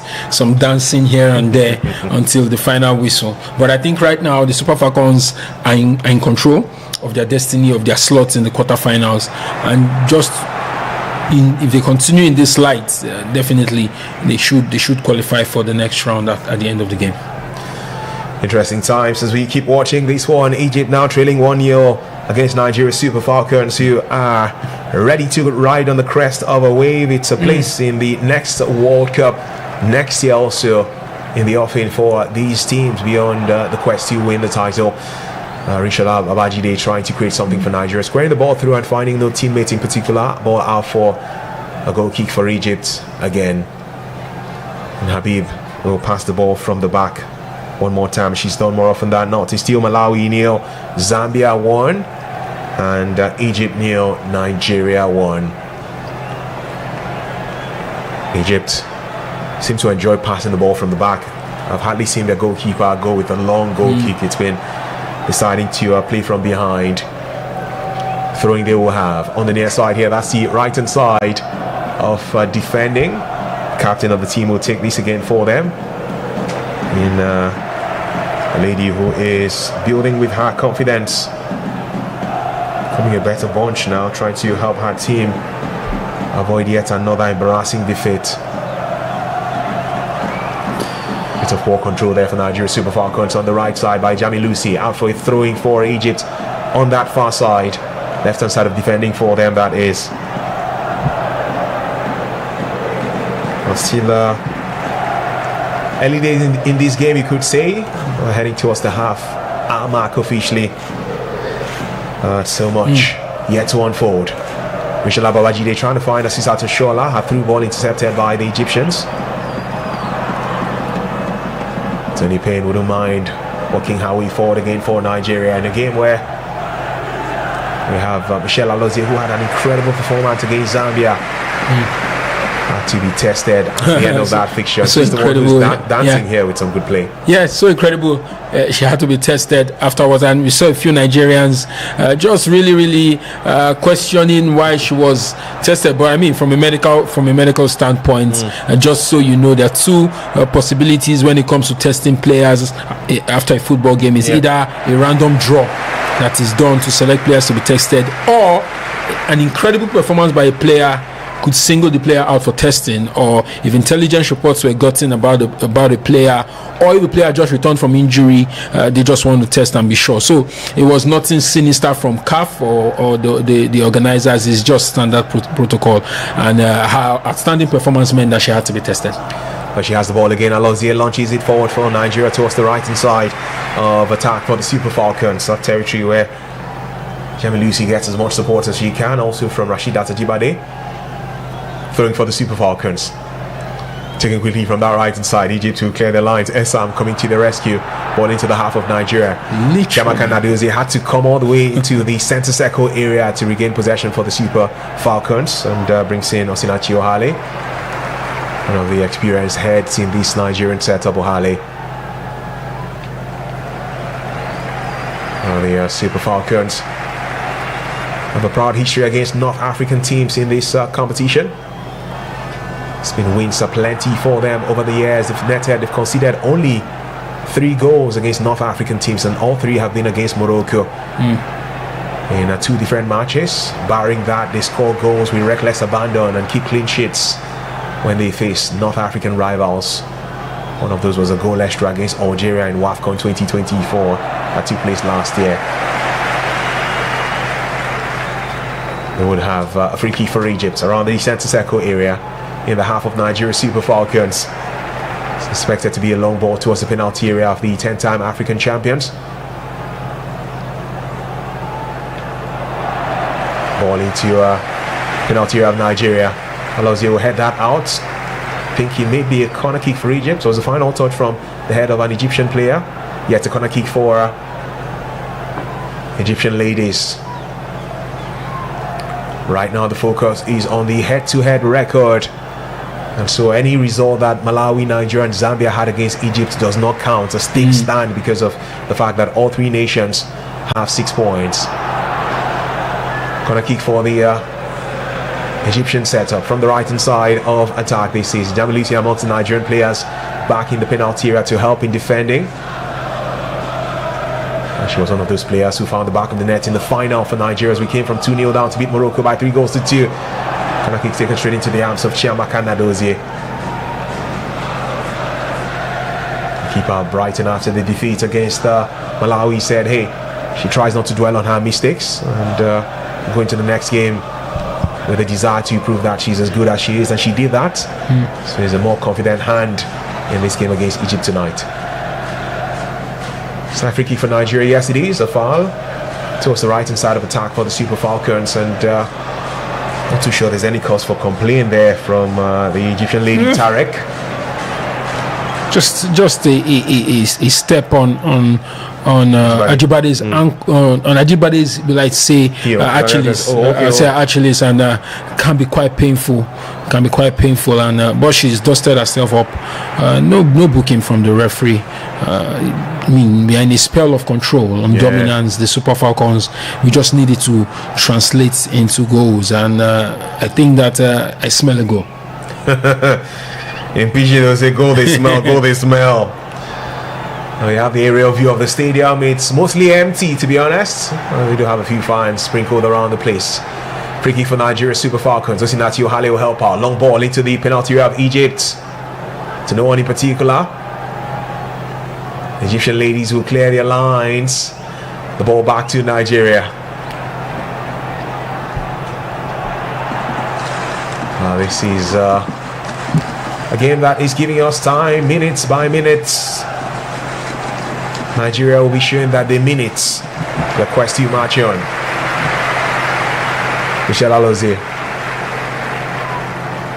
Bit of not the best of control in the world, but Super Falcons still have the possession. Good thing for them. Alozie one more time. Tony Payne also supporting where necessary. Uchebe and Ohale working together. Uchebe back to Ohale. It was actually Uchebe who took that free kick for us earlier. Ohale with a long ball. Unable to find the teammates, and she's been this kind of topsy-turvy things. I want to say ding-dong out there. Not right at home, no, but it's not really been a game where Nigeria has dominated. We're seeing so many, misplaced passes at times in the game. But the Super Falcons, one of the misplaced passes now coming from the captain of the side, Rashidata Jibade. Michelle Alozie. He's in the United States of America, a lady who's highly educated too, in the medical field, like Dr. George. Yeah, we're proud of her. And so far, so good. I mean, it's the game has assumed a slower pace as against the end-to-end stuff we had in the first 5-10 minutes. The Egyptians also wary. I think that I'd have expected them to come out a little bit more to play, but I think that they are exercising caution so that they don't open their defense up to the threats that is Oshuala and the likes getting more goals in this game. So they are focused more on stifling the Super Falcons than coming out to play, because they are intercepting the passes. They are trying to they are being extra physical, as we can see. Just that coalition between Babajide, I think the referee called that, but there's extra physicality, and I think that they're just trying to stifle Super Falcons, probably get the game as far as they can get with a minimal scoreline, and probably just maybe see the odd chance or hit the Super Falcons on the counter. But as I said earlier, the Super Falcons we know well not to be complacent, to keep their shape and to take advantage of opportunities that will come by, just to seal this game. We don't want to take a 1-0 scoreline into the 60th, 70th minute, because at that point anything can happen. Say what? Anything can happen. Nigeria coming forward again. That first ever meeting between these two sides in the Wafcon coming in 1998. Nigeria then winning by 6-0. And you can do the mathematics. 28 years after, the two nations are facing off again. Would it be another 6-0 scoreline, or would Egypt make it more respectable? Well, so far they've done that after more than half an hour of football. So we see Shukurat Oladipo, quite a young lady. You see the face and you know she really is very young. It's been 7 clean sheets in 9 meetings against North African teams for Nigeria. The only times they have considered against teams from that region, of course, coming against Morocco in the last 2 editions of the Wafcon. 31 goals they have scored. Now it's 32 officially against North African teams. That's a whooping record, man. Crazy stuff. So 10 games, 32 goals so far. That's an average of 3.2 goals per game against North African opposition in the Wafcon for the Super Falcons. So Egypt will try to pass themselves out of trouble, but they haven't done that. And Sisata Shola comes back to help in the midfield. Lovely pass, lovely control too by Ajibade. Nigeria come forward now from that right hand side of attack. Genuine opportunity for a cross on goal. Will we have that? It comes through. Couldn't find a Shola. Falls to Rishola Babajide, who unfortunately miscontrols, and Egypt have also miscontrolled, giving Nigeria the possession one more time. Back to Uchebe. Lovely turn, this is. Fantastic play by the Super Falcons, opening up towards the left-hand side. Rishola Babajide, now she can square the ball through. And Egypt will intercept.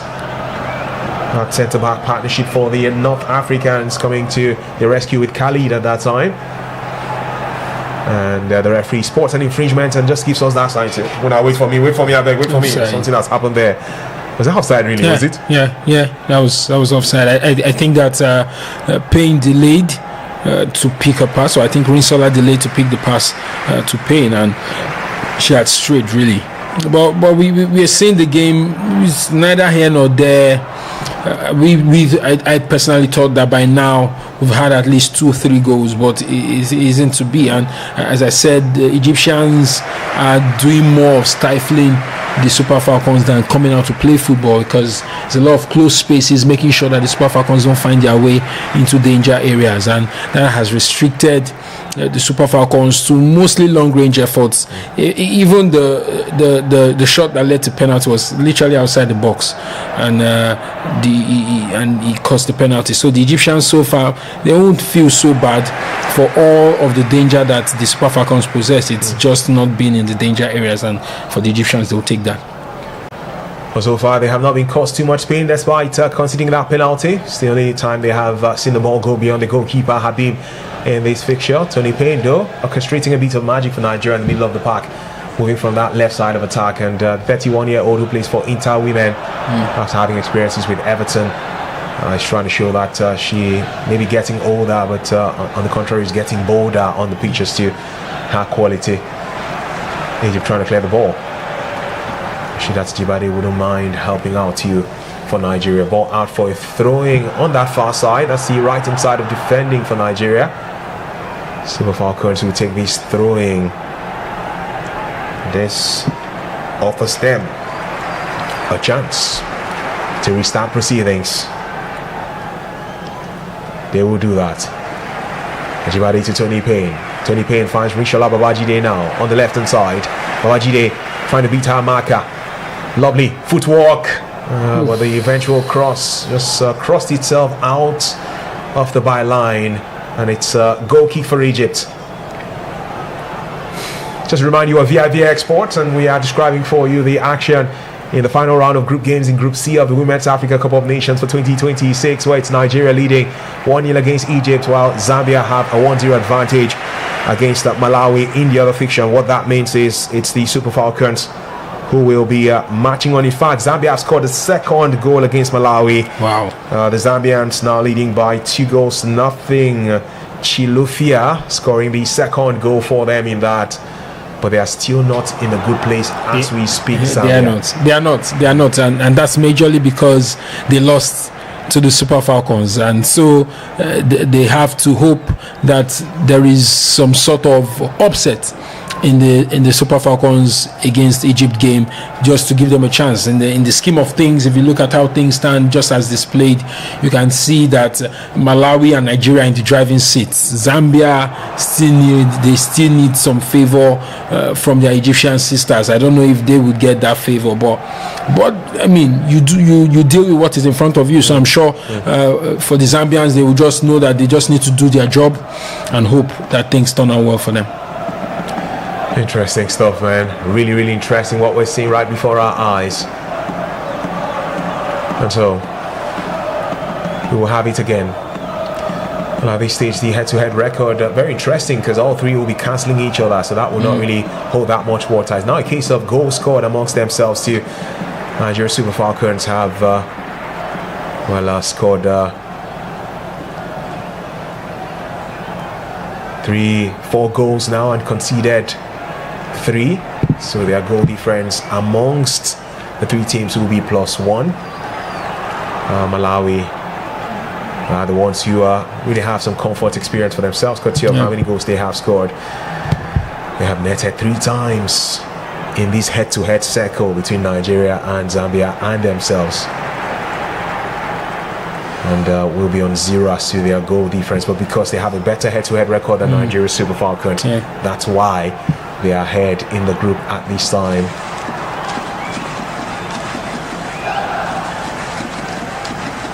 But if Zambia were to score again, that's where there could be a problem for Malawi. The more goals Zambia score, the more the challenge arises. So very, very at times complicated thing when you want to put out the calculations. If you even can't confuse yourself, so as you try to explain things. But Nigeria has the ball again. The Super Falcons will have it, and we'll take it back to that defensive pairing of Ohale and Uchebe. Ajibade now has a bit of space, twisting her way to the center. Ajibade can lay past, but decides to take a shot. Body's on the line for Egypt to stop that one from getting to the goalkeeper, Habib. Would have expected better. Would have expected better from the captain. She had ding-donged her way through beat 1, beat 2. She had options, and I thought she was going to release those options. Oshwala have not really had a look in this game, and that's because the likes of Ajibade haven't just released those options, and she elected to shoot. It was blocked, and I mean that she could have done better. Could have done better, and in fact, just to look at what these things are saying. So Malawi scored 3 against Nigeria, considered 2 goals. Now, so Malawi are back to 3rd in the group because the goal difference amongst the 3 teams is minus 1. Zambia, with that second goal, have propelled the goal difference, considered 1 goal against Nigeria, scored 2 against Malawi. So the goal difference now is +1. That is for Zambia. Looks like Asisa Tushola may be taken off. A bit of an injury concern, perhaps, for the legend of Nigerian women's football. She scored that penalty to net another 16 now in the Women's Africa Cup of Nations. It looks like that may be the final goal for her in the group phase of this year's competition. 2nd in 3 matches, and Asisa Tushola is being taken off. Coming on for her is an able replacement, one will argue. It's interesting reality this is for Nigeria's Super Falcons. Tushola has sadly taken off. We have now seen the presence of Gift Monday in Nigeria. That should be Gift Monday. I think the only reason why she would be taken off, most likely, is an injury. There's an injury somewhere. Really disappointing. Long ball now for Nigeria. Corner kick that is from the right side of attack. And in swing out across. Rashidat Ajibade will have it again. Takes a shot with her right foot, but blasts that one well by the goalpost, and she's a bit disappointed in herself. Has a red captain's armband and a blue hair. What a color combo, and a green top and a green outfit. Yeah, corner came in, cleared by the Egyptians, didn't clear their lines very well. Ajibade got an opportunity, scuffed the shot as we see the corner again. The Egyptians clear, they didn't clear their lines. Ajibade could have taken her time, but probably just too in a haste to get the ball in after having 2 wayward shots, and she kicked that one away. But the Super Falcons really still mounting all the pressure, but hitting the shots, and it's not on target, and really it's becoming really disappointing for them, as Tony Payne hitting the shot again, but lacked direction, lacked conviction, and it's way over the post. Gift Monday, I think this is her first appearance in the competition. It's coming for Asisa Tushola. Hopefully she can bring that directness and that pace and that trickery that we know her to have. Had, I think, a fantastic season in the United States, if I'm not mistaken. She's gotten the ball. Hopefully she can make that difference and bring some verticality for the Super Falcons. Chance for Nigeria now from that right hand side. Ball square through. A shot comes in, and goalkeeper Habib punches that one out for Egypt. Corner kick for the Super Falcons, and well, a rare shot on target for the Nigerian side after that penalty converted. It was the captain of the side, Rashidat Ajibade, who this time around hit target, and goalkeeper Habib in the water. Malamide had to first of all go down low to put that out for a corner kick for Nigeria. Now they're asking the question, searching for the right answer. Corner kick taken from the left hand side of attack for the Super Falcons. Egypt struggling with their clearance. Possession still with the 10-time African champions, now from the right side. Could be a chance for a shot and goal. This one! Yet another save from goalkeeper Habib. 2 attempts on target in the last 3 minutes for the Super Falcons, and they are getting into the mood. Fantastic shot taking Rinsola Babajide from the right, bending that curler. Habib had to go full stretch just to save that out of the guy. Would have been a second goal. That was well taken. One of the few times we've seen a decent shot on target, and it's 2 shots on target in 3 minutes. And I think the Super Falcons want to get a second goal just before halftime. They're mounting all the pressure, and hopefully it converts. So, some pause in play. We have the medical team attending to, I think, the goalkeeper of Egypt, Habib, after making that second save. And we're not too far away from the halftime break, yes. The Egyptian shotstopper is being attended to by the medical team. And keep your thoughts pouring in with vivxsports. Don't forget, please, to click on that subscribe button and follow us as we keep ensuring we're here every single time to amplify the great stories around African football and African sports in general. From highlights to watch-alongs like this one, you can rest assured that we're going to be here for you every single time there's something big happening around African football and African sport for that matter. Just watching again that shot from Rishola Babajide. She was going for the corner. That was destined for goal. One corner. Yes, so my brother, this would have been 2 goals from one corner. No, the first one would have been a penalty, and then this one, well taken shot. Lovely bend, that one from Babajide, and initially it was from Rashidat Ajibade. She had the one on target earlier. Now Babajide. You see the stuff? Ajibade, Babajide. The Super Falcons Day, my brother. Like daily. I tell you. So I'll be running back to you, read your comments. At halftime, we'll pick your calls to fuel your polls, to find out from you what you're making of the reality. The Super Falcons are on course to finishing second in this group. And as far as we don't have a 4-3 score line or more involving this Malawi-Zambia fixture, Super Falcons are safe. Very, very safe. I'm not too sure they want to finish second, based on their high standards. 4 minutes of added time we'll have before the end of the first 45. And it's a corner kick for Nigeria. Michelle Alozie looks set to take this corner kick. Christy Uchebe amongst the players in the penalty area. In fact, it's Tony Payne who will take the corner kick for the Super Falcons, the 31-year-old ex-Everton player. Inter women about freezing Egypt tonight like winter women. We are to grab across this corner kick for the Super Falcons. Zambia back on top of the group. Nigeria second as things stand. Tony Payne takes the ball to Rishola Babajide, who walks her way into the penalty of Egypt, and there's quite the ball through! Well, tonight may not be a Monday to Wednesday, but we have a gift from Monday for the Super Falcons. As Gibbs Monday, who came in to replace Asisa Toshola, becomes an assistant to Nigeria's quest of dominating in this fixture and winning outrightly. The Super Falcons are riding on the crest of a wave. It's Nigeria 2, Egypt 0. What a way to end the first half. It felt like they wanted to get a second goal before the first half ended. And what a display by Rinsola Babaji, just putting the cross on the plate for Gift Money, who has just come in as second touch in the game, leads to the second goal for the Super Falcons, improves the goal difference for the Super Falcons. Seems like we have our destiny in our hands, and going into the second half or ending the first half, the Super Falcons will then know that they can do more. It's now going to be about how many more goals they can score, but really good one for the Super Falcons. Rinsola Babaji over the last 5 minutes, I mean, really impressive. Remember, she was the one that called that shot that led to a corner, saved by Habib, the goalkeeper for Egypt, and she took the ball from Tony Payne, danced, shimmied round the defender, put it on the plate for Gift Monday, who laid that gift for the Super Falcons. It's 2-0, and really it's the Super Falcons flying into the quarterfinals. Yes, they are. So we see another yellow card from the center referee to an Egyptian player. The second, I think it's Abdul Wahid who gets this one. The second player from the North African setup to be sanctioned by the referee in this fixture. Just a matter of a minute or more to the halftime break officially. And what a time for the Super Falcons to score that second goal. Now there will be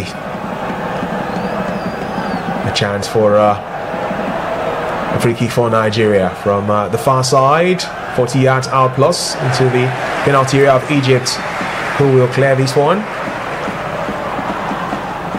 Nigeria knocking on the door, searching for a third. The shots from 20 yards out or so, saved by goalkeeper Habib. Now they're having the attempts on target, and again it just goes back to that challenge for this Egypt team, which is struggling as the game goes longer. They begin to stutter and struggle, and it now becomes a bit of a challenge for them. They like to concede goals after the 25th minute of matches. We seem to end the first half on a low. Perhaps they're connected to Bono Boy. On the low. Goes to Nigeria, coming off the feet of Asisa Toshola in the 21st minute, and Gibbs Monday in the 41st minute. In the 45th minute, Monday had come in to replace Asisa Toshola in the 41st minute. Action taking place in Rabat. Super Falcons trying to keep a clean sheet and be holy, like it's a day of Sabbath. For goal kick, is it? Michel Alozie just seeing an Egyptian player holding onto her face. Was there an elbow there or a string arm or something? The referee will have to check things out. Waiting to see the replay to really identify what happened. And yeah, the Egyptian player is saying that Michel Alozie used her elbow on her face. Definitely not intentional. So the replay would have to confirm things or otherwise. Yes, we see the replay.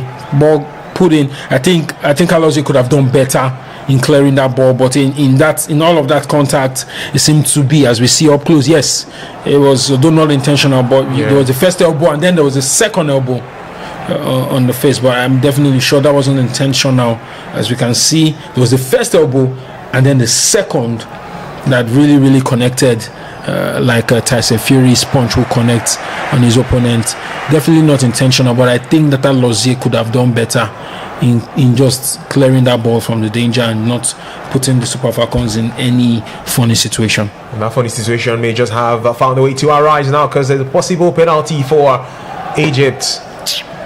She would have thought she was trying to shield. You know, when you're trying to shield your rival, but this shielding, because it felt like she was taller than the lady that was facing her. So that shielding felt like the shielding was always going to the face of the Egyptian player. There's a VAR check now. Nigeria got a penalty from a VAR check, and now Egypt could get one for themselves too. So the referee communicating with the team. Again, a moment of trepidation. Just to clarify, even if the Super Falcons were to concede that penalty and go into the break leading 2-1, they still will be second in the group and still be on course to marching on to the quarterfinal stage of this competition. Egyptian officials are still speaking. They're speaking to the fourth official now, talking about that whole elbow thing. The referee is waiting to get confirmation from the VAR team before deciding what the next step will be. She's going to watch the VAR screen, and it looks like the last time she did that, she came back 2 points at the penalty spot. It may just be the case again here. Jonathan Ayotola 521 says, "Up Falcons of Nigeria, I'm proud of you." Thank you, Jonathan, for your message. Keep them pouring in if you can. Oops, watching the slow motion now. That's a problem. Clearly an elbow. Clearly an elbow. Especially because it was an off the ball incident, but it felt like she was falling off. So I guess that's what the referee will be trying to check. She was falling. That's why she was going away from the ball completely, like she was falling off. Clearly an elbow. They're trying to get her balance, and then and of course she's bigger than that second one. Yeah, it was the second one. There was the first one and then the second one. So based on contact, yes, there was contact. Intent to also come to the fore too. The referee has seen the screen. The referee will be stepping now into the pitch. The referee will decide what she wants to do with the next line of action. She blows the whistle, gives us the VAR sign. It's a penalty for Egypt. And a yellow card for Michel Alozie. She could have done better. That was harmless ball that came into the box, but she dilly-dallied too much. As you can see the replay, there was the first elbow that displaced the player, and then the second one that really sent her to the ground, and really just really did not handle the situation properly, giving the Egyptians a way in. Yasmid really the one in the thick of the action, and it just seems like there's a way in for the Egyptians, as they have Well, it's been very eventful last 10 minutes. Yeah. Very eventful because barrage of shots from the Super Falcons, corner kick, second goal, and then almost immediately the Egyptians have one of their rare forays into the Falcons box, and the penalty comes out of it. Nnadozie really now has to step forward. Chiamaka. Oh, we saw the goalkeeper of Senegal make 2 saves from the penalty spot against Morocco. Nnadozie would like to replicate that same form against another North African side this time around. It's Egypt who have a chance to half the deficit. It's going to be their second goal in this Wafcon if they find a way to net this one. Nnadozie staring at the ball, focused on what's to come her way shortly. Final kick of the game perhaps in the first half. The ball is into the back of the net and Egypt score! Well, it's only the 3rd time that Nigeria's Super Falcons are conceding a goal against a North African team. In Wafcon 2022 against Morocco, in Wafcon 2024 against Morocco, and now in Wafcon 2026 they have let in a goal against Egypt. Some historic feats for the ladies from North Africa in this one. The Super Falcons still have the lead, but it's been cut short. It's now Egypt 1, Nigeria 2. Well taken penalty by Ghazi, jersey number 7. Coolly dispatched that penalty, and it just gives the Egyptians something to believe in as we see the players sort of giving themselves accolades. We saw the coaching crew really celebrating that goal. They've given themselves some fighting chance to get something out of this game. The Super Falcons definitely would not really like how the half has ended. They thought that they were going in with full superiority as we see them really heads down.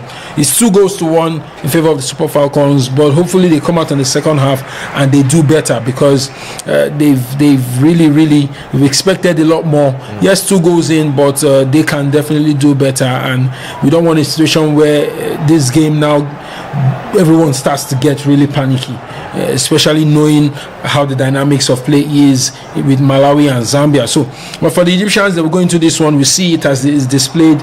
It still looks like the Super Falcons are in safe position, but any other goal from the Egyptians will take the goal difference to -1. It's just going to really mess things up for the Super Falcons, and we don't want to be there. We're out of the conversation. So we don't go 4 points, which is the problem, and then Malawi and Zambia will be on 6 points each. Interesting reality as the drama unfolds right before our eyes from 2 different centers. In one territory, it's Zambia, who are really writing a story for themselves as they still have the advantage against Malawi, leading by 2-0 heading into the halftime break. And in this one in Rabat, our focal point, our major focus in the game involving Egypt and Nigeria. 3 goals scored, the first in the 21st minute, the second in the 45th, and the third in added time after the 45th minute. Interesting reality for us in this, and hopefully more goals will come to the fore. 3 already seen. Heading into the break in Rabat, it's Egypt 1, Nigeria 2. The goals for the Super Falcons, of course, being scored by Asisat Oshoala and Gibbs Monday, who came in to take the place of Asisat in the 41st minute of that game. Surely you can bet on more goals coming in the second half, I can imagine. Yes, definitely. As we see the statistics, Nigeria having the lion's share of possession, having the most shots, but guess what? Egypt had 2 shots on target, 2 shots total, 2 shots on target. We had 14 total shots and 5 on target. Really, we were not getting our shots correctly. Had more of the passes, the pass accuracies, a lot of fouls in this one. Shows how very physical, despite the small frame of the Egyptians. Just really showed that they wanted to stifle the Nigerians, and they took it to the Nigerians. And so far, 2-1. I just imagine if the Super Falcons didn't get that second goal and that this goal came in, really would have been jeopardy for the Super Falcons. And going into the halftime break, I imagine Madugu really talking to the players, because they just making sure they don't throw away the advantage they have. I'm sure they will also be checking the results from the Zambia-Malawi game to probably give themselves that extra push and motivation going into the second half. And so far, 2-1. We're not so scared. But really, I expect that the Super Falcons will seal it going into the second half. All right, in a bit we'll start picking your calls, to feel your polls, and it'll be nice to, of course, have your say as to what you make of Nigeria's 2-1 advantage against Egypt at this stage, and the fact that we're still on course to progressing to the quarterfinals, second from our group. I'll share with you also the permutations as to which team we're likely to face in the quarterfinals if we finish second in the group. That's still to come, but you can keep your comments pouring in via the vivxsports live stream. By the way, please click on that subscribe button and support our quest to consistently ensure that you're inundated and updated with the latest happenings around African football and all of the likes. All right, so just click on that subscribe button. You can also turn on your notifications to ensure that you don't miss out on it every time we come live for you on this platform. The number is on your screen right now. If you're based outside Nigeria, +234, you need to add that part. 813-619-7658. That's it. If you're based in Nigeria, then 0813-619-7658. We'd like to hear from you. I'll be picking those calls of yours in a bit. My guy Emmanuel will just ensure that gadget is here with us shortly. And then, of course, the comment section. So much more to come. The build up to the second 45 as the Super Falcons are hoping to be fortified and make their fans satisfied after this game tonight. And, of course, the build up to what more is on the cards for all the teams taking part in this Wafcon, from Morocco to South Africa to the likes who have gotten their tickets into the quarterfinals. What's next for them? We'll try and explain as much as we can for you. Right now, though, let's go in for a very short break. When we return, it will be to pick your calls and then build up to the second half. It's vivxsports, and I and Dr. George will see you back soon. Group D is one of the most evenly balanced groups at the 2026 CAF Women's African Cup of Nations, with 4 teams, 4 different stories, but only 2 automatic quarterfinal spots are available. Ghana's Black Queens return to Wafcon looking to re-establish themselves amongst Africa's elite. The 3-time runners-up have reached the semi-finals on 7 occasions, but are still chasing their first continental title. After missing out on recent editions, Ghana have rebuilt under Kim Lasbergweg and arrived in Morocco with renewed confidence after an impressive qualification campaign. Then there is Cameroon. The indomitable Lionesses are one of Africa's traditional powerhouses, runners-up in 2016 and semi-finalists on multiple occasions. Cameroon know what it takes to compete at the highest level. Despite an inconsistent run in recent years, they possess a tournament experience that could prove very decisive in a very, very tight group in Group D. Mali could be the dark horses of the group. The West Africans have quietly become one of the continent's most disciplined sides, qualifying consistently and developing a talented young generation. They've reached the quarterfinals at the last Wafcon and will fancy their chances of causing another upset in Morocco. Making history are Cabo Verde, Cape Verde. Cape Verde appearing at their first ever Women's African Cup of Nations. Their qualification marks another milestone for football in the island nation. And after Cape Verde's remarkable success at the 2026 FIFA World Cup on the men's side, expectations and belief around Cape Verdeans football have never been this higher in recent times. They arrived with nothing to lose and everything to prove. The standard fixture in this group undoubtedly remains Ghana against Cameroon, a clash between 2 giants with a rich Wafcon history. And do not overlook Mali, who have shown that they can actually frustrate the continent's biggest names, while Cape Verde will be eager to announce themselves on the biggest stage. So which country do you think will qualify from this group in Group D? Is it going to be Ghana, Cape Verde, Mali, or Cameroon? Make the point here for 54 FIFA. If I told you that Nigeria's Wafcon campaign could change in just 90 minutes of football, the most successful team in Africa's women's football is staring at another must-win game. Egypt are wounded, Nigeria are under pressure, and with a place in the knockout stage on the line, this isn't just another group game. Hello and welcome along to 54 Football X Bank upon it here. Here are the 5 biggest storylines heading into Nigeria versus Egypt in the 2026 Wafcon.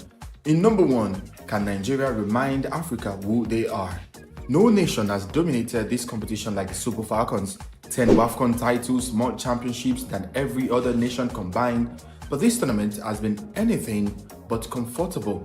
A win over Egypt isn't just another 3-point, it is about restoring fair confidence and belief before the knockout rounds. In 2, Nigeria must be ruthless. CAF's numbers show Nigeria continue to create opportunities, but their finishing has left questions unanswered. Against an Egyptian defense that has already shipped in 9 goals in 2 matches, this is the perfect opportunity to turn dominance into goals. If the Falcons are serious contenders on Wednesday night, they have to prove it. Number 3. Don't underestimate Egypt. Yes, they've struggled. Yes, the results haven't gone their way, but they've also made themselves dangerous. Expect Egypt to defend deep, frustrate Nigeria, and wait for one mistake. The longer the game stays level, the more belief they would gain into the game. In number 4, watch the midfield. This is where this game will be won. Nigeria at their best when they move the ball quickly through the midfield transition, forcing opponents out of shape. If the Falcons control possession early, Egypt could spend most of the night chasing shadows. But if Egypt slow down the tempo and break Nigeria's rhythm, frustration could creep in quickly for the Super Falcons in the game. And finally, number 5, statement or struggle. Champions don't just win, they send messages. A convincing victory tells the rest of Africa that Nigeria are finding their rhythm at exactly the right time. A narrow, nervy performance? That raises even more questions heading into the quarterfinals. So here's the big question. Will Wednesday be the night the Super Falcons remind everyone why they are Africa's greatest team? Or Egypt will write one of the biggest stories of Wafcon 2026? What is the prediction for this game? Let us know in the comment section of 54 Football X, bringing you all of the content as regards the 2026 Wafcon.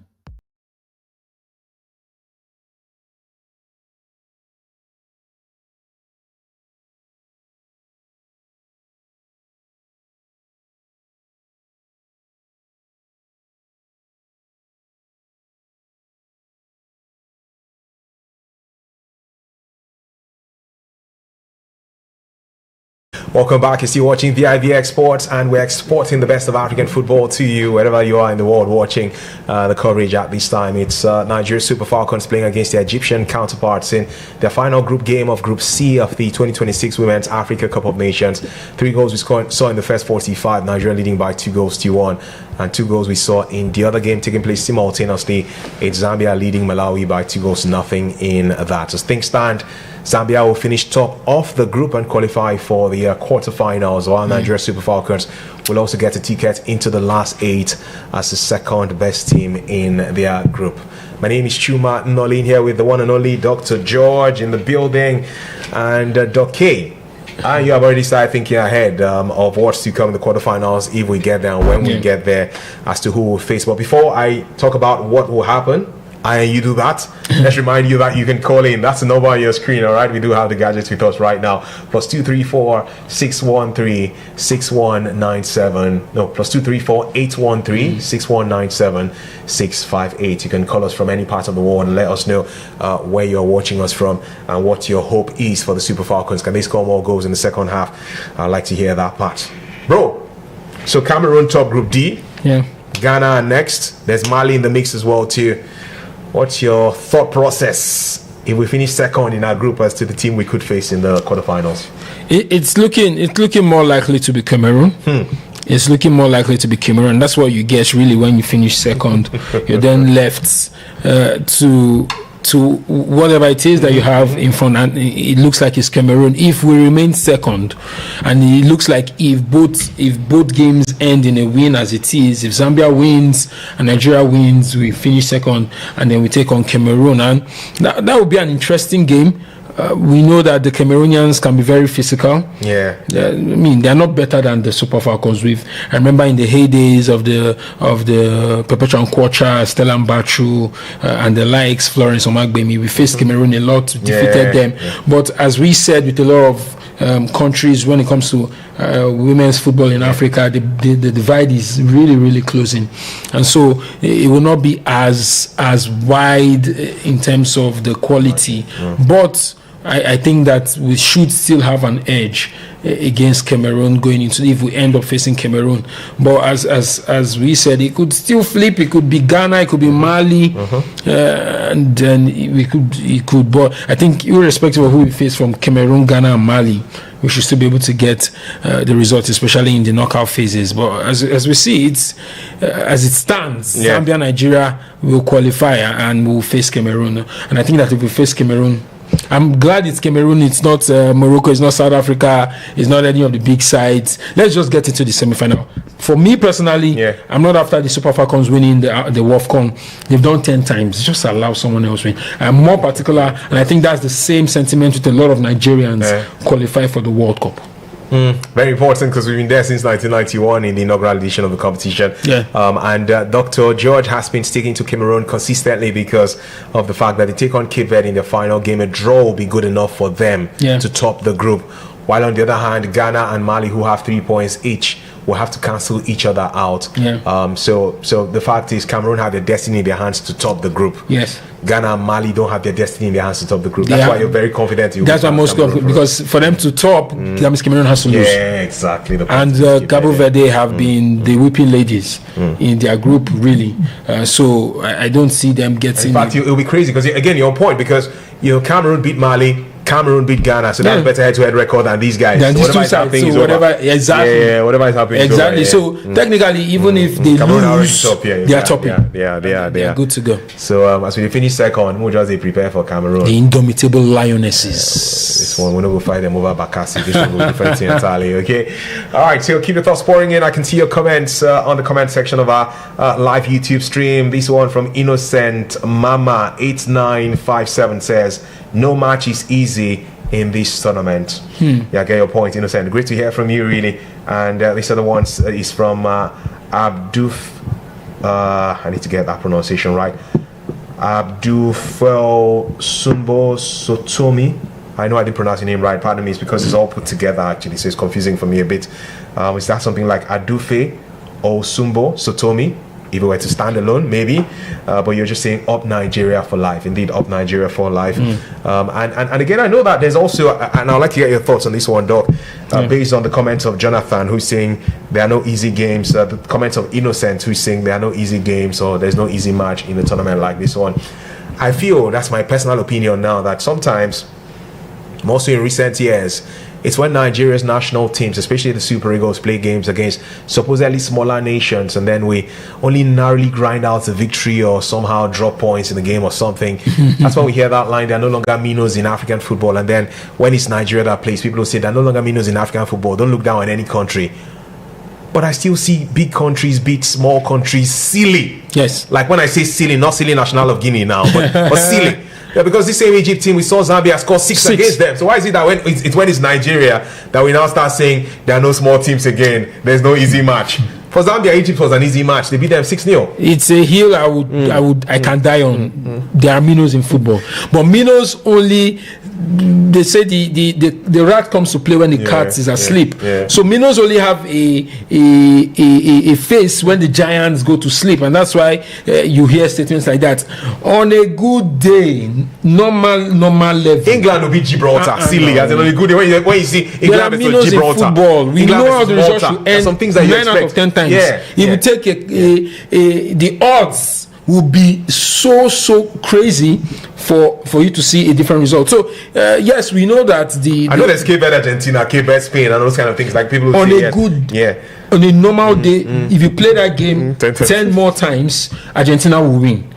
But it just so happened that the circumstances of play, because Argentina has the quality, and that's why when you see a bigger side, based on the statistics, objectively, you would say the bigger side will win. Well, like when it's a very big side against a very small side, where the disparity is really mad. It's not like Nigeria, Argentina, for example, where Argentina, Senegal.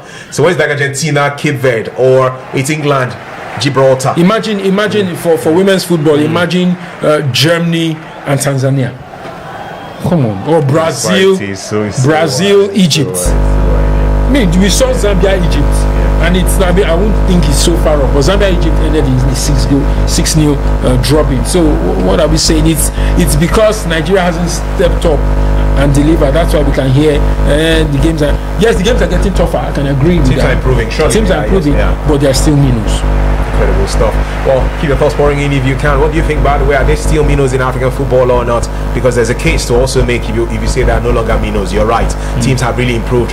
See Morocco now, they're competing amongst the very best in the world for a nation who were a smaller footballing nation in the women's game about 2 decades ago. So the second half is up and running. Rabat is the territory for this one. It's Egypt 1, Nigeria 2. The Super Falcons are now attacking from left to right with the all-green outfit. A wide range of colors when it comes to the colors of the boots of the players on the pitch.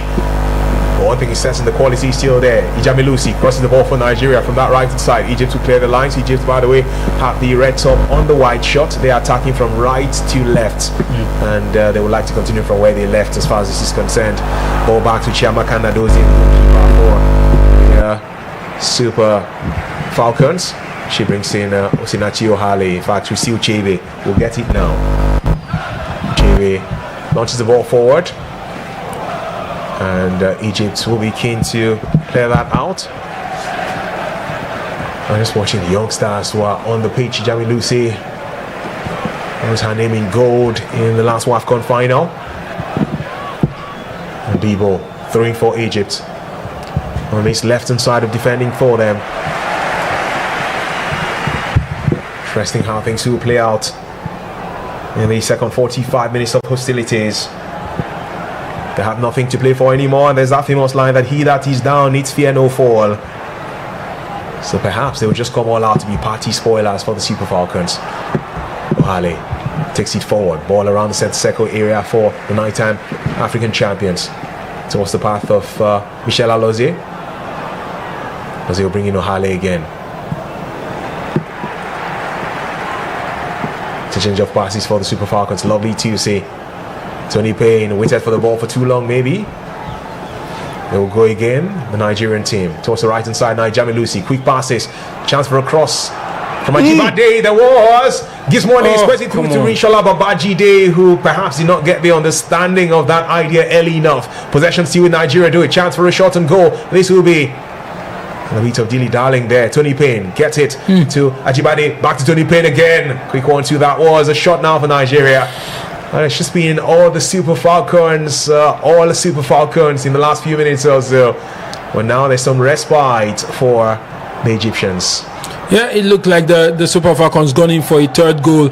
Lovely interplay of passes. Deborah Abiodun, see that going waywardly wide.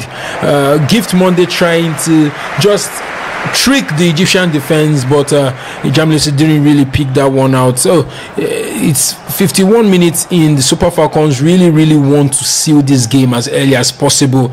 Gift Monday really trying to be tricky. Maybe she should leave that, focus on getting the goal. I mean, when you're tricky really in the box of the goalkeeper, in the 6-yard box, then I really don't know. But we need as many goals as we can get, because the longer we stay with a scoreline like this, the Egyptians could get more confident to get something out of this game, really.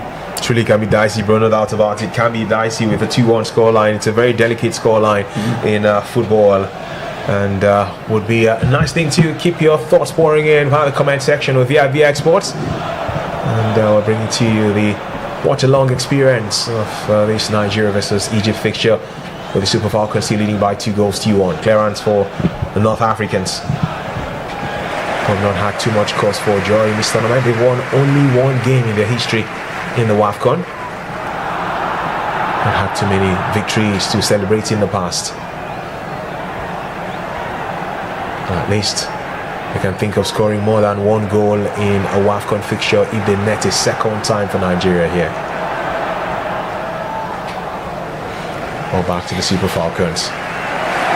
Sinachi Ohale and Christy Uchebe again. Centre-back partnership for the team who were quarter-finalists in the World Cup in 1999. Rashidat Ajibade.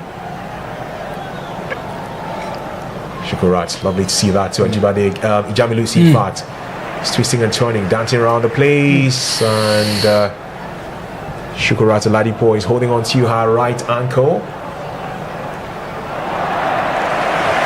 Looking, she's back on her feet. And the Egyptian player just smiling mischievously, not too sure what she did there. That's the lady Essam, sporting number 18 for them, throwing for Nigeria. Shukurat Oladipo will take this one. Best defender in the Women's League in Italy. last season. Zambia still top in the group as things stand. +1 the goal difference amongst the three nations, Zambia, Nigeria and Malawi. The three currently on 6 points. Rishala Babajide will take this free kick for the Super Falcons. Set to come through from this right hand side of attack. Launched into the danger zone of Egypt. The Africans keen to clear. They will do that. Their captain doing quite a great job for them at that time. They need to go ahead and lose the possession again. Interesting, really, just watching the early exchanges. Tony Payne twisting and turning. It's been nice seeing her do this a few times in the fixture. Rashidat Jibade has it now. 26-year-old captain of the Super Falcons. A long ball unable to find Tony Payne, who ran into space. Payne could get it now, but wouldn't get it again because Egypt are still defending for their lives. Ball in the half of the North Africans. It's been most of Nigeria in the first 7 minutes of the second half in this. Biodun. Tony Payne again. Oh, she thought she went past her marker. No, she didn't. Egypt would send the ball back to Nigeria. It's that kind of game where all of the Egyptian players are behind the ball, more like they're just defending for their lives. They get the ball, they return it to Nigeria. Super Falcons come again as they're doing this with Oladipo from the right hand side. A through ball rolls all the way back to goalkeeper Habib of Egypt. Nigeria looking very hungry in the second half, though. Yes, to be very honest, and you'd expect that. It's a very dicey scoreline.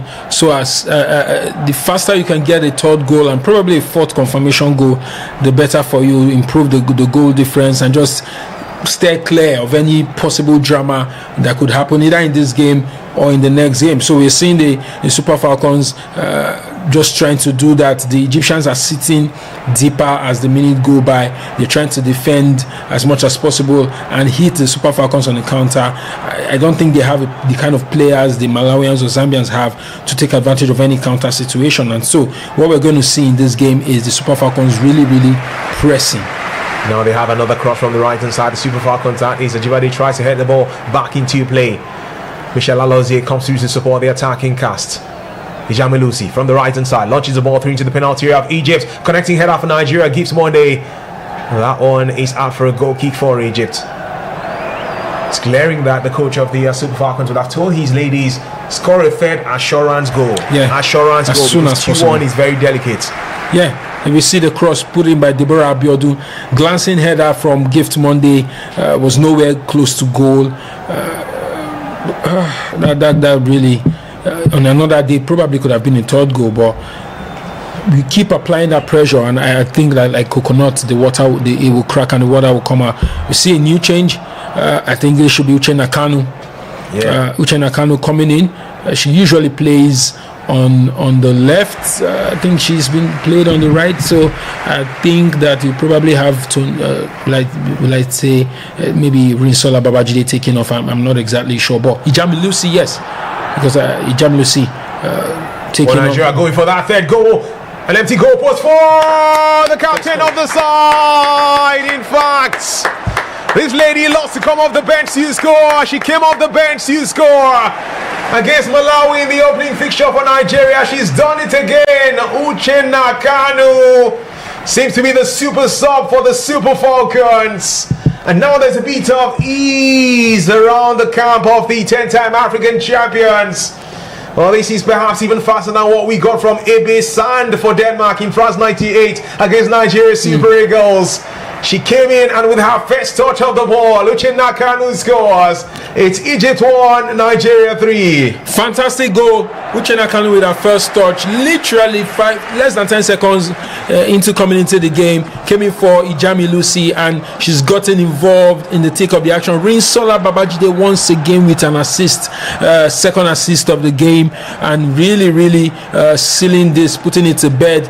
I think that we still have, over 30 plus minutes, so I expect to see more goals. Really, we just want to get in as many goals as possible, calm the nerves, and then you can see the Super Falcons Falcons start to play. But for the Egyptians, I think that they will keep pouring forward, hopefully trying to see what they can get out of this game. I think it's done and dusted. But just like we saw in the first half, we thought it was done and dusted, and there was a penalty from nowhere. So the Super Falcons must really stay focused, stay connected in the game, and just make sure that there are no eventualities or no funny situations that come up. But we saw Gift Monday coming in, getting a goal. Uche Nakanu is coming, getting a second goal of the tournament, and it can only continue to bode well for the Super Falcons. Interesting stuff, really interesting stuff, this one. And it's Nigeria Super Falcons who are now having full control. That early start in the second half has paid off. Here they'll come again.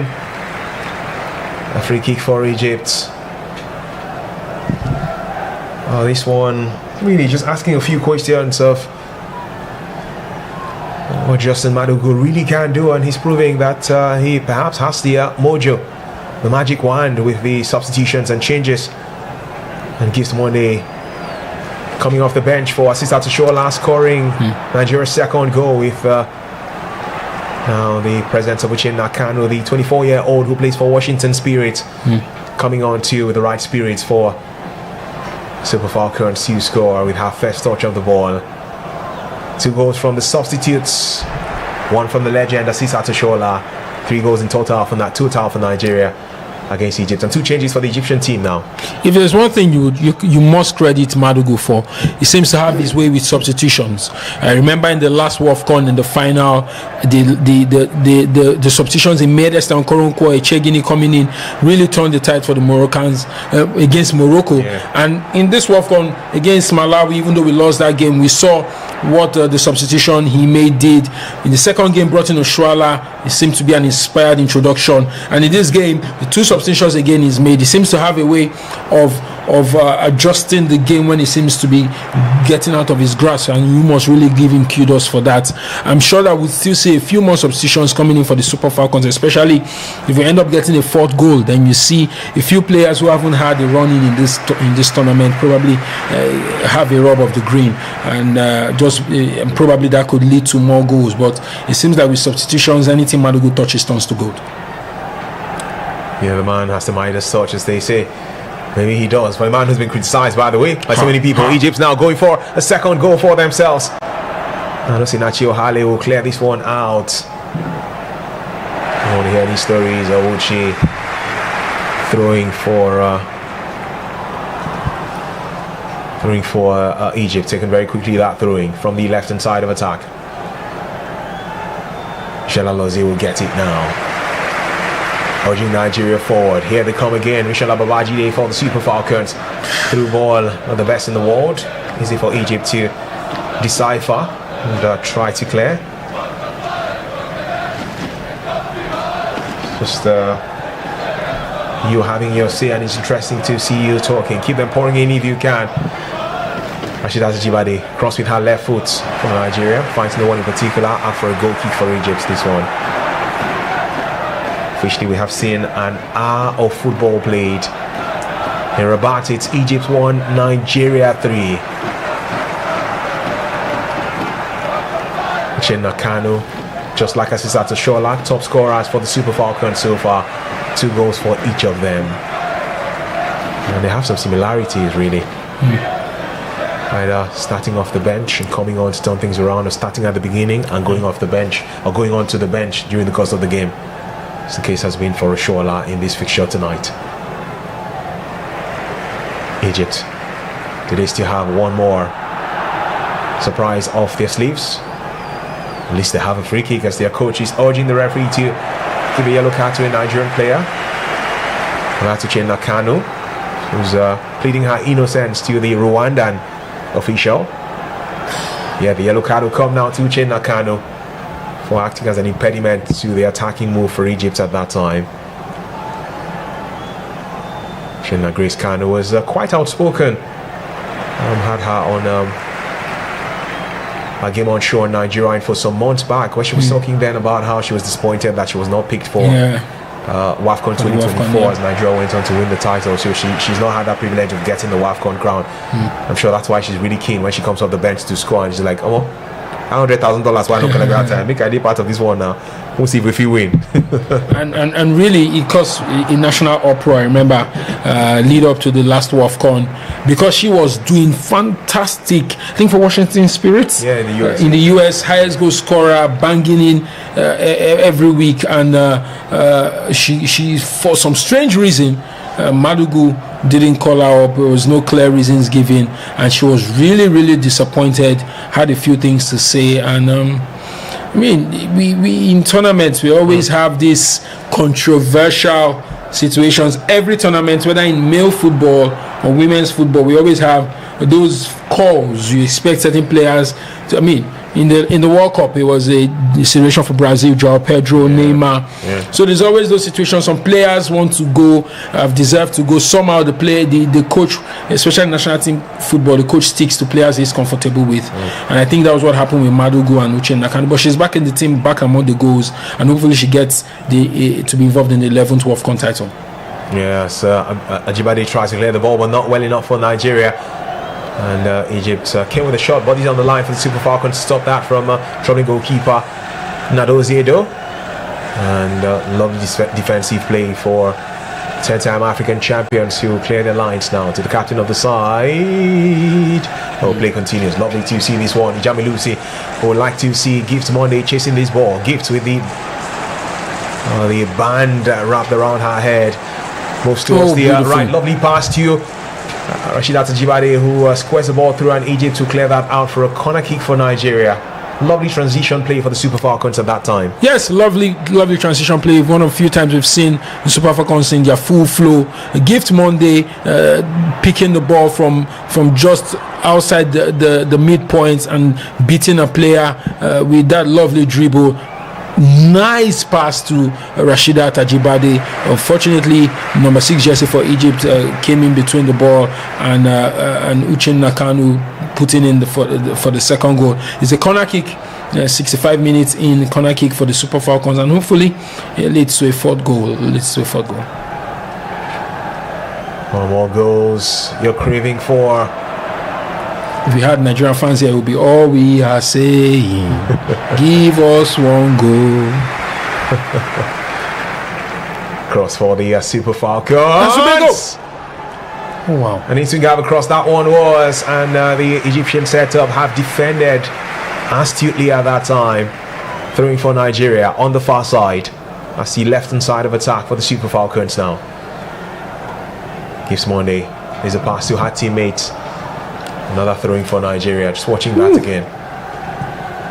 Just at the right time, the header for the Egyptian ladies. And that one coming off someone who means serious business in this fixture. That's the ladies sporting jersey number 3 for them. Abdul Wahid, who's already on a yellow card in the game as we speak. Trying to help her team at that time. So we're still in here for you, and as things stand, is Nigeria Super Falcons preparing to face Cameroon in the quarterfinal stage of this competition. Free kick for Nigeria on the far side. That's the left hand side of attack. Captain Rashidat Ajibade will take this. She's doing so much with her success story in football to help young girls with some great innovations from her. She takes that free kick to the danger zone. Finds his way out for a goal kick for Egypt, and also very outspoken about her love for Jesus and her faith. Rashidat Ajibade. PSG in France, the team she plays for. She's won a couple of titles in the Wafcon, or hasn't she? Age of 26 now. She would like to win another one. Gives Monday. Moving towards that center. And Egypt had just second fiddle for most of the game at this stage. Malawi, by the way, have some good news that has come their way. As Nigeria try to score yet another goal. Well, for Malawi, they have cut the deficit. It's now Malawi 1, Zambia 2. So Malawi will go back top of the group. The goal difference 0. Nigeria's goal difference 0. Zambia's goal difference 0, and the Super Falcons have a better head-to-head record than the Zambians. It still feels like it's all to play for, especially in that game. And I think that more eyes probably be in that game. It's a lot to play for. 2-1 can easily go to 2-2, and we know that the Malawians have that. They have that in them. The Chawinga sisters can just pull up something, and so the Zambians really working on tight ropes. But for the Super Falcons, it seemed to have it easier for them. But for the Zambia-Malawi game, it will be interesting if it ends in a draw. It will be interesting to see if it ends in a draw, because 2-1, it feels like it will probably be at least one more goal coming in that one. Very, very possible. Super Falcons are craving for another goal in this one here against an Egyptian side who are defending for most of the second half. Tony Payne gives Monday. It's off target, and it's a goal kick, and there seems to be that urgency from Gibbs Monday to always want to get the ball and give to the Egypt goalkeeper to restart play immediately. It's glaring the Super Falcons want to score even more goals. They want to, as we see. That was a shot off target. Gift Monday didn't get her foot correctly, even though she was sandwiched by the Egyptian defenders. She really wants to be involved in the goals. As a striker, once you smell the goal once, you want to get as many as possible, and I'm sure that some of these players wanted to use this match to start part, as they say in football streets, just to get in as many goals as possible, and they see an opportunity of getting 1 or 2 more goals, and who knows, I think that's what's driving Gift Monday, just to get another goal, probably get a hat-trick. And you know that when we get into the knockout phase, these players are also jostling for slots in that side. They want to get into the first 11. So performances, like good performances in a game like this, could just give you an opportunity, give you a leg into the quarterfinals, the team that would step out to face probably the indomitable Lionesses of Cameroon. And so these girls want to get more goals. They want to get more goals, but Egypt now want to get forward, something that they have seldom done in the second half of this game. Still Egypt 1, Nigeria 3. vivxsports bringing to you all the excitement from the final round of group games from Group C of the 2026 Women's Africa Cup of Nations. 17 minutes about to hit on that clock, and it's Nigeria in a safe place. The tension and trepidation could come to the fore, though, if Zambia were to go on to score 2 more goals to make it 4-1, and then Malawi scored 2 more goals to make it 4-3. That's when and where the drama issues. Yes, bro. That's where the discussion will now start. Rashida Tajibade just getting into a bit of an entanglement with the Egyptian lady who won the penalty for them earlier. She's really had her own fair share of physical battles. Zizu has tried her best to uphold the quest of her team to get something out of this game. So we will have shortly a free kick for Egypt around the halfway stage of the pitch into the penalty area of the Super Falcons. Michelle Alozie will clear that one vehemently, just to pronounce the word right. Dore Alozie in the past had shown in athletics for Nigeria. Michelle Alozie shining in football for Nigeria. Dore Alozie, by the way, also went on to represent Spain years after in athletics. Egypt have the ball with the goalkeeper Habi. Oops. Again, it gives Monday running to try and get the ball off her, and they just have stepped on her hand there. She's not Africans with and it's funny how they're trailing by 3-1, and they are the ones wasting time in that, from that POV. The referee tells Gibbs Monday you just have to calm down. She to be fair, Habiba really was dancing around, but and it doesn't look like there was any contact. Look his antics, because it felt like it was a second thought. Yes. Acting like her hand had issues was at the second thought. She first saved the ball, no issues, and then I thought about it again. It's funny how you guilty of theatrics when you're trailing 3-1 you're losing. And there's nothing wrong with Nigeria they're qualifying, except the Egyptian ladies don't know that Nigeria are already qualifying as we speak. Maybe they think that the Super Falcons have to score more goals to qualify. Maybe. Probably. Because so I'm wondering why you'll be trailing 3-1 and you're doing all of these things. And she's done it a few times, and now taking advantage of the situation. We look at the replay. It looked like there was nothing. it just feels like it's ingrained in their footballing culture to have some of these antics. We see it a lot in the CAF competitions where they just try to buy time. But with the new rule that FIFA is bringing in from next season, where if a goalkeeper goes down, delays, a player will be taken out for a minute to wait out while the match continues. I think that might just curb some of these things.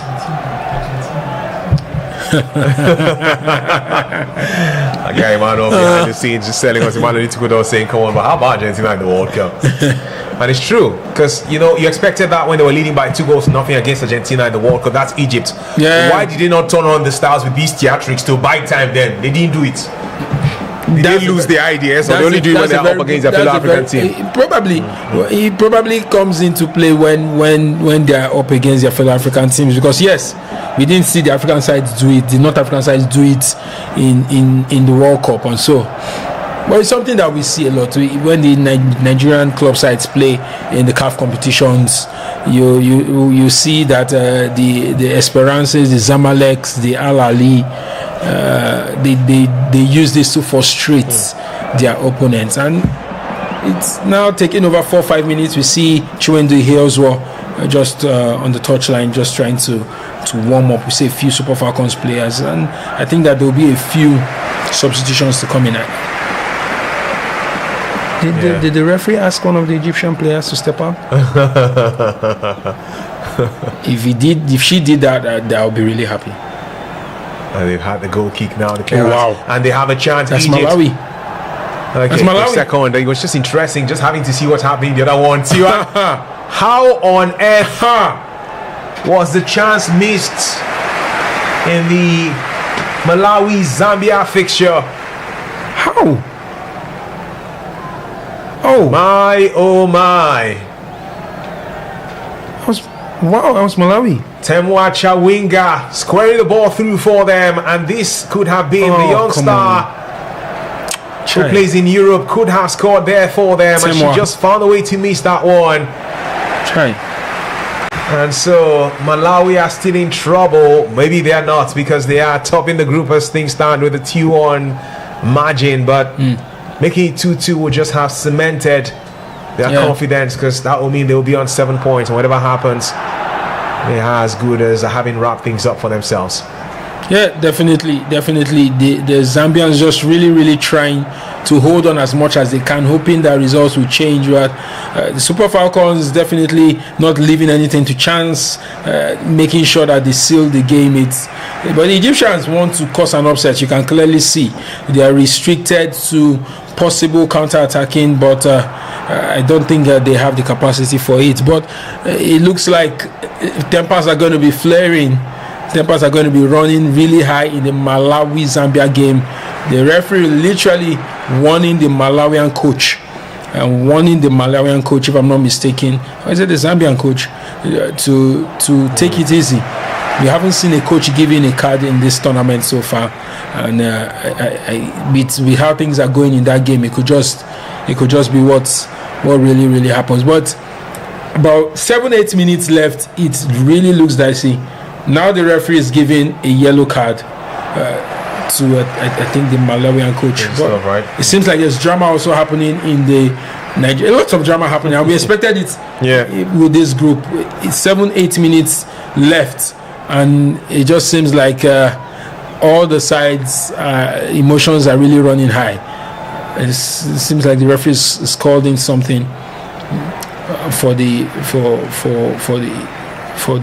It seems like the referee is called in something for his substitutions to be made.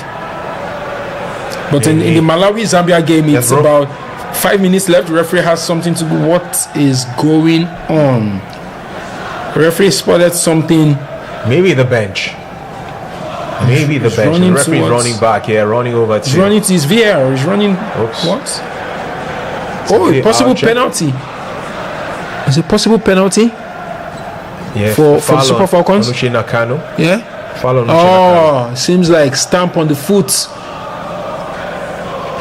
Seems like it was a stamp. And there was a stamp. It was a stamp. Yeah, possible penalty, and that seems to that will be a penalty. It was a stamp, as we can see. It was a stamp on the foot of Uche Nakanu. Substitute who came in, got the third goal, and it seems like she will be getting giving the Super Falcons the opportunity for the final nail on the coffin.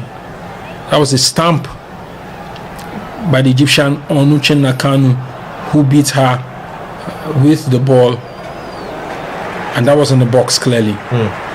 And this referee hasn't left anything to chance. The VAR officials still haven't left anything to chance. It seems like they've managed and controlled this game, having the referee make sure that every call is correct.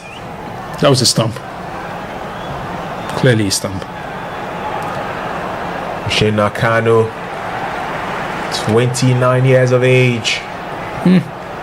Plays for Cruz Azul, Mexico. Yeah. It was interesting because it was Giz Monday who Washington Spirit was shining, and then for Uche Nakanu too. 2 years ago she had her own success story too. I think at the point we saw her, she's been with that Cruz Azul side for a while now too, and all of that interesting stuff. 3 penalties in this game. Crazy, man. 3 penalties. Crazy stuff. It's a penalty. 29-year-old in the mix. The referee gives us a sign. It's a penalty. Another one for Nigeria. Their third sport kick in Wafcon 2026 so far. 29-year-old Uche Nakanu. Bibo. Such impact she's having in this team's performance. It's incredible to see. Will she step up to take the penalty? I doubt. She may just allow it for her teammates, and she will. Since Toshola had converted the first, Toshola is now on the bench, and so Rasheedat Ajibade will step up to take this one. Genuine chance for Ajibade to get another goal in this Wafcon competition for Nigeria. Interesting reality it is for sure. Goalkeeper Habi of Egypt trying to be as focused as he can be. Inshallah Babajide. No, it's not Inshallah. I think his substitution was made at some point because mixed that up, or didn't I? Yeah, surely. Yeah, his substitution was made at some point. So Ajibade, initially we thought she was going to take that, but it wouldn't be Ajibade. Nigeria stepping up to the plate. Chance for yet another goal for the Super Falcons. Goalkeeper Habi is beaten. It's Nigeria again in the mix. That famous line will be, they are here for one reason. And the scoreline is 4-1. Christy Uchebe. And it's Nigeria at this stage adding some extra gloss, some extra shining effect to the success story of theirs. Egypt have capitulated, the Super Falcons have calculated right. It's Egypt 1, Nigeria 4. That definitely is the icing on the cake. That's the nail on the coffin. That's the final full stop to what has been a convincing performance by the Super Falcons. Christy Uchebe, Benfica really getting that one going. 4-1. There is no doubt absolutely as to qualification for the Super Falcons. It's done, dusted, sealed, delivered. You can take it to the bank and you can trust on it. You will be guaranteed all of the drama. 2-3 minutes to go will be in the Malawi-Zambia match, but for the Super Falcons it's done and dusted. Goal difference definitely has improved. It should be about a +2 right now. The Egyptians, the only consolation they will take is that they got a goal against the almighty Super Falcons. That should be a good consolation for them. But for the Super Falcons now, if they get another goal, that would then be proper demolition against the Egyptians. But they've done the job. The first half looked like there was going to be some drama, but in the second half they put any possible drama to bed, laid any doubts to bed with what was a better performance. And you must give it to Madugu and the ladies. They really have done well to seal second position. Not ideal because you'd expect the Super Falcons to finish in first position, but they say all win, all die, die. Really, we'll take this as against any other. As we see the Malawians, that was wayward kick. But I think that the Zambians probably would have done enough to to really, really get the win, but I don't think that will be enough for them to qualify. And so the Zambians are trying as much as possible to see if they can get the third goal. I don't think that will make any difference, but as it stands right now, Zambia are currently heading out of the Wafcon. The Malawians in what will be a memorable Wafcon for them, a very memorable Wafcon, claiming big scalps, qualifying to the knockout stages.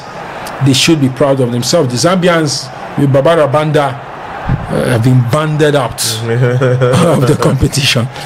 They need some bandage right now to just take themselves out of this, but not too late yet.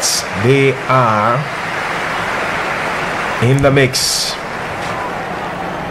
Zambia, one more goal is what they need. One more goal and they're going to turn things around again and go back top of the standings. Interesting. Yet another one, but this time around for Egypt. They're giving us that sign. They're using sense. They're using sense. Second goal for him. And Ghazi on jersey number 7, having this feeling of one who's in heaven. As Egypt fight back with these 11 of theirs. Come on. The Super Falcons may have scored 4 times. And Michelle Alozie is not having the best of games. Come on, everybody. Egypt What's 2, going on? Nigeria 4. That was the two players who combined for the first goal. All of the defense literally slept off as Ghazi bent that one away from Nadozie. Really, no. You'd expect convincing performances, but 4 goals to 2 goal differences now coming into play. +2, +2, +6. The Zambians knowing that if they get one more goal, they get into the conversation. No. A lot of Nigerians would not be happy. Yes, we won by 4 goals. We most likely win by 4 goals to 2.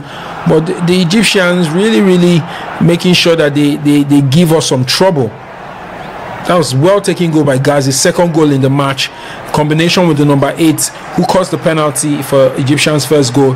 Really yielding fruits. And yes, they are out of the competition, but they would bow out with their heads raised high. For the first time ever, Egypt have scored 2 goals against Nigeria's Super Falcons in the Wafcon competition. And you can imagine, the last time we faced them, it was a 6 goals draw, if I'm not mistaken. Yeah, 6-0. And now we meet, they scored 2 goals against us. Who says we meet in 2 competitions from now? Yeah. And it's not a 2-2 draw? And that's the improvement we're talking about. The North Africans are investing a lot in their football. And so we might have a situation where the next 5, 6, 7 years, the Egyptians start to rub shoulders with the Super Falcons. Confidence building for them, but how about the Super Falcons scoring one more? Who knows? But they'll have a shot and goal. Punched out by goalkeeper Habi. In fact, it is just switching. My guys trying to ensure that we can have a feel from every end in this. And that was the Zambia game against Malawi. Barbara Banda trying to create something from that. Is that a penalty? This is a shout for potentially. There's a clash of bodies. Rashidat Ajibade clashing with an Egyptian player. And then it'll be crazy if we have 3 penalties in one. 4 penalties for one team in one game. That's a penalty. Yeah, this should be a penalty. That's a penalty. I think that should be a penalty for Nigeria. I think so. Yeah, the Zambians are knocking. Zambia coming really close again. The Malawians are hanging on. They are literally hanging by a thread. But I think that should be a penalty for the Super Falcons. 7 goals. That's a lot. And in years before, it would be 7-0 to the Super Falcons. But it looks like it will be. And that ball hit the bar from the Zambians. Interesting stuff. The kind of things that you look forward to as a neutral in groups like this. Malawi, Zambia, Nigeria, Egypt, all in the conversation. Hit the bar. And my oh my, as we count down to the end of the games across the 2 centers, there is more to savor. Malawi, Zambia, final minutes. Could there be late drama in that one? Or whatever happens in that, at this stage, you'd think it wouldn't concern Nigeria that much. It's between Malawi and Zambia. It's both of them who are battling to see which of them will also march into the quarterfinals. As far as we don't see a 4-3 score line, it is still Nigeria who are in a very comfortable place. Super Falcons, elated, delighted, excited that they don't have to depend on Zambia and Malawi anymore for a place in the final 8. You know, we're craving for that penalty. It doesn't look like we'll have the chance. Gianni Infantino. Chief. Yeah, it's been in Morocco, so we have meetings with officials. It's over in that game involving Malawi and Zambia. Zambia have been eliminated from this competition for a nation who had qualified for the Olympics women's football competition in recent years and had become an emerging force. The goals from Barbara Banda and Chilufia in the second and 37th minute, not enough for them. Chawinga's finish in the 72nd minute has ensured that somehow the ladies are still trying to calculate. In fact, they're still confused. I can imagine Malawi ladies are not too sure of what exactly is happening, whether they're going through or not. So there seems to be this feeling of calmness. Barbara Banda in one part is giving herself the hand like this. That's how confusing it is for these ladies. But I think they will have to be informed. They will be told now that it's not the best of news, while the Malawian players are going to their officials to hear what the story is. Crazy. My, oh my. That possible penalty check for Nigeria in the game against Egypt. The referee comes back to the pitch. The referee gives us the sign. It's a penalty for Nigeria. 4th penalty. Yes, another penalty for the Super Falcons. 4th penalty. What a match. 4 penalties in one game. 3 to Nigeria and 1 for Egypt, as their coach is livid. Now it's her turn. Rashidat Ajibade. 5 different scorers. She lets Christy Uchebe take the other penalty. Before then, it was Asisat Oshola who took the first for Nigeria. Ajibade. It's strange for Zambia, though. Zambia qualified. Zambia were in the semi-final in the last Wafcon. And yeah, they lost to Nigeria in the quarterfinals in the last Wafcon. The quarterfinals. Yeah, but they have become an emerging force. They've been in the Olympics alongside Nigeria. In this competition, they are crashing out from the group stage, really. Really surprising for them, despite winning 2 matches. That's how crazy things are sometimes. Ajibade up against goalkeeper Habe. All 3 previous penalties in this game have been scored. 2 for Nigeria, 1 for Egypt. Now the North Africans will try to stop the Super Falcons from netting this one. Ajibade, the star from France, steps up, has a chance to dance with the fans, enjoying the footballing romance. It's her 2nd goal in Wafcon 2026. A captain leading by examples, and for Nigeria Super Falcons, when it comes to scoring goals, my word, have they gotten ample. That finish, easy, cool, calm and collected. It's Egypt 2, Nigeria 5. That was as clean as you can like it. Rashidat Ajibade, captain, putting the full stop on the performance. 5th goal. She left the 4th goal, the 3rd penalty for Christy Uchebe. As we see celebrations, the Malawians, the Chawingas, celebrating their qualification from the group stage alongside the Super Falcons, who we already know finished in 2nd position. The Malawians finished in 1st position, and it's drama, and it was that drama we expected across the 2 venues. Tears of joy for the Malawians, tears of desolation for the Zambians. The Super Falcons doing what they needed to do against the ladies from Egypt, and it's been lots of drama, and as someone said earlier, the quality in female football is getting better. As we can see, some years ago, some competitions ago, we wouldn't have seen this kind of drama. The last games would have been rubber stamp games. Barbara Banda definitely disappointed, really disappointed. She's been the woman of the match, but unfortunately, if she had to swap this personal award for a place in the quarterfinal, she would do that by all means. But unfortunately, she would have to go back home.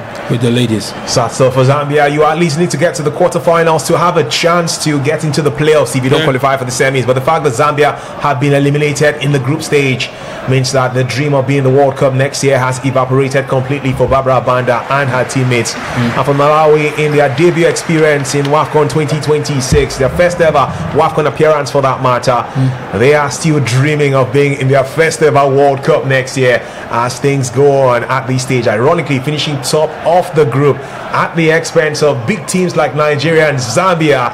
It's a huge achievement for that nation, Malawi, something they should be proud of. And for Nigeria Super Falcons, well, we had as many as 8 minutes of added time before the end of proceedings, and for a game that saw quite a handful of penalties and so on and so forth is understandable. So Zambia versus Malawi may have come to an end, but the Nigeria fixture against Egypt is still giving us a few more minutes to talk about that one. Now everything is clear, my brother. It's clear. Malawi finishing top of the group, Nigeria finishing second, even if the game is not over yet for the Super Falcons. We know it. Yes, we know it, and we expected the Super Falcons to do the needful against Egypt. What we're not sure of was the game between Malawi Zambia, how it would play out. It was topsy-turvy. At various times Zambia came up, then Malawi came down, but Nigeria seemed to remain in that second position, and until the end when it was confirmed that Malawi would top the group and qualify. So it's something. It's almost as predicted, really. Malawi in their first ever Wafcon. This must be a story tournament for them, a dream competition they will never forget. Defeating the Super Falcons, 10 times winners, of course defeated Egypt, and just holding their own against Zambia. Whatever happens from the quarterfinals moving forward, they're happy. If they qualify for the World Cup, it will be absolutely amazing for them. But if they don't, they will definitely give themselves a pat on the back. It's been a fantastic tournament for them. So, the big news, one of the big names coming into this tournament, Zambia have been eliminated from Wafcon 2026. And it's Malawi and Nigeria Super Falcons who have progressed out of the group as the top two sides. So 6 teams now have qualified for the quarterfinals. In fact, make that 7 when you add Cameroon too from Group D. The battle is between Ghana and Mali for another ticket into the quarterfinals from Group D tomorrow. Throwing for the Super Falcons. Have the ball from that left-hand side of attack. Gives Monday. Goes past Hamaka. Goes past the second. Gives Monday. Has some space and time. Squares the ball through. Egypt will clear the ball out for another corner kick for the Super Falcons. You know, it's funny if the number one criteria for qualification was goal difference, it would have been Zambia and Nigeria, because Zambia had plus 6, Nigeria now has +3, Malawi had +2 goal difference, but unfortunately head-to-head rule meant that that slim win Nigeria had against Zambia with a man down has now become the tiebreaker, the difference maker, and has made the Super Falcons qualify. The result says 5-1. It should be 5-2. Yeah, really. It's a different ball game entirely. Different man that's giving you that. So you don't want to think about that for sure at this stage. So interesting stuff, really. Enjoying all the action and the drama. It's over in Rabat. Nigeria Super Falcons with goals, 3 of them from the penalty spots. Asisato Shola, of course, the brilliance of Christy Uchebe and Rashidat Ajibade, and in between that one, the presence of some star players coming to the fore for them as well. Not forgetting that lady, Gives Monday, coming off the bench to take the place of Asisato Shola, netting, and also Uchenna Kanu with her first touch, scoring as perhaps a record that could be the fastest goal from a substitute in the Wafcon history. One thing is certain, is the fastest goal from a substitute in Wafcon 2026. And as much as Egypt tried to fight back multiple times, getting the goals coming their way twice in the fixture, they just could not paint the perfect picture. It's Nigeria Super Falcons who join Malawi into the next round as they have beaten Egypt tonight by 5-2 in Rabat. Yeah, exciting game, I must say. A few nerves here and there. It seems like the Egyptians that we saw yesterday, we wanted to see again, but Super Falcons were stronger quality-wise. It was an improved second half performance. Came in, got 3 goals in the second half, nullified whatever it is the Egyptians had, and at least they've made it into the quarterfinals. They'll take on Cameroon, and from there on, I'm sure, as I said earlier, the focus is to get into the World Cup, and that means getting to the semi-finals, and then after then, whatever it is that happens. Well, it's been a very interesting game of football. 7 goals scored, 5 for the Super Falcons, 2 for the Egyptian ladies. And for Zambia, Malawi, it's heartbreak for Zambia. They've been banded out of the competition. For a team that qualified for the quarterfinals in the last edition, it's a step back for them. But Malawi, what a story. The Chawinga sisters are the heart of that story. Defeat against Super Falcons, defeated Egypt, and then did the needful, getting a goal and nullifying that goal difference that could have come into play against Zambia. And Malawi and Nigeria qualifying for the next round. It's been a very good night of football. Fantastic stuff for sure. Feel free to dial that number on your screen if you want to share your thoughts with us on Nigeria progressing second best in the group into the knockout rounds, and the fact that Cameroon, that side, who are staring, waiting to meet the giants of women's football on the African continent. Really nice to have done this one alongside Dr. George, vivxsports, bringing to you all the action, and it's good that it's ended on a good note for that matter. Good luck, after all the initial trepidation and fear for the Super Falcons, but they are through now, and it's Zambia, unfortunately, who have been eliminated from the competition. Special thanks to my guy Emmanuel Litukudo for pressing the right buttons behind the scenes, and of course the entire cast and crew of vivxsports, the guys who make things happen behind the scenes as well, beyond what you get from myself on a night like this one, Truman Noli, that is, and Dr. George. And you guys are extra special. You've added some extra spice. Don't forget to not just click on that subscribe button, but also turn on your notifications, because we're going to be here sooner than later, before you know it, to bring to you even more action from Wafcon 2026 and so much more football to come at the end of this competition, around the Super Eagles, the qualifying matches for the AFCON. There's so many things around, the friendly games around the corner before the end of the year, and so on and so forth. We will have you covered as far as all of those are concerned. Dr. George, thanks for coming through today, bro. And like you said, the good luck charm, man. Always a pleasure. Always a pleasure. It was a fantastic game, and we hope that the Super Falcons can take it to the next level. The quarterfinals against Cameroon, getting the semifinals. I mean, who wouldn't say yes to an 11th Wafcon title and a slot at the next World Cup? So, congratulations, Super Falcons, and as I said, with good luck charm. A partnership that works, and it's been such a pleasure. vivxsports. And they tell your ex about vivxsports. All right, this is where she can spot us. Spot the difference, eh? I'm just joking, by the way. My name is Truman Noli. He's Dr. George. We'll see you guys sooner than later. Shout out to every hater. Thank God for watching us, and thank you for watching us, because I'm sure you had data. And let's see you again some other time. All right, have yourselves a blessed night, and bye bye.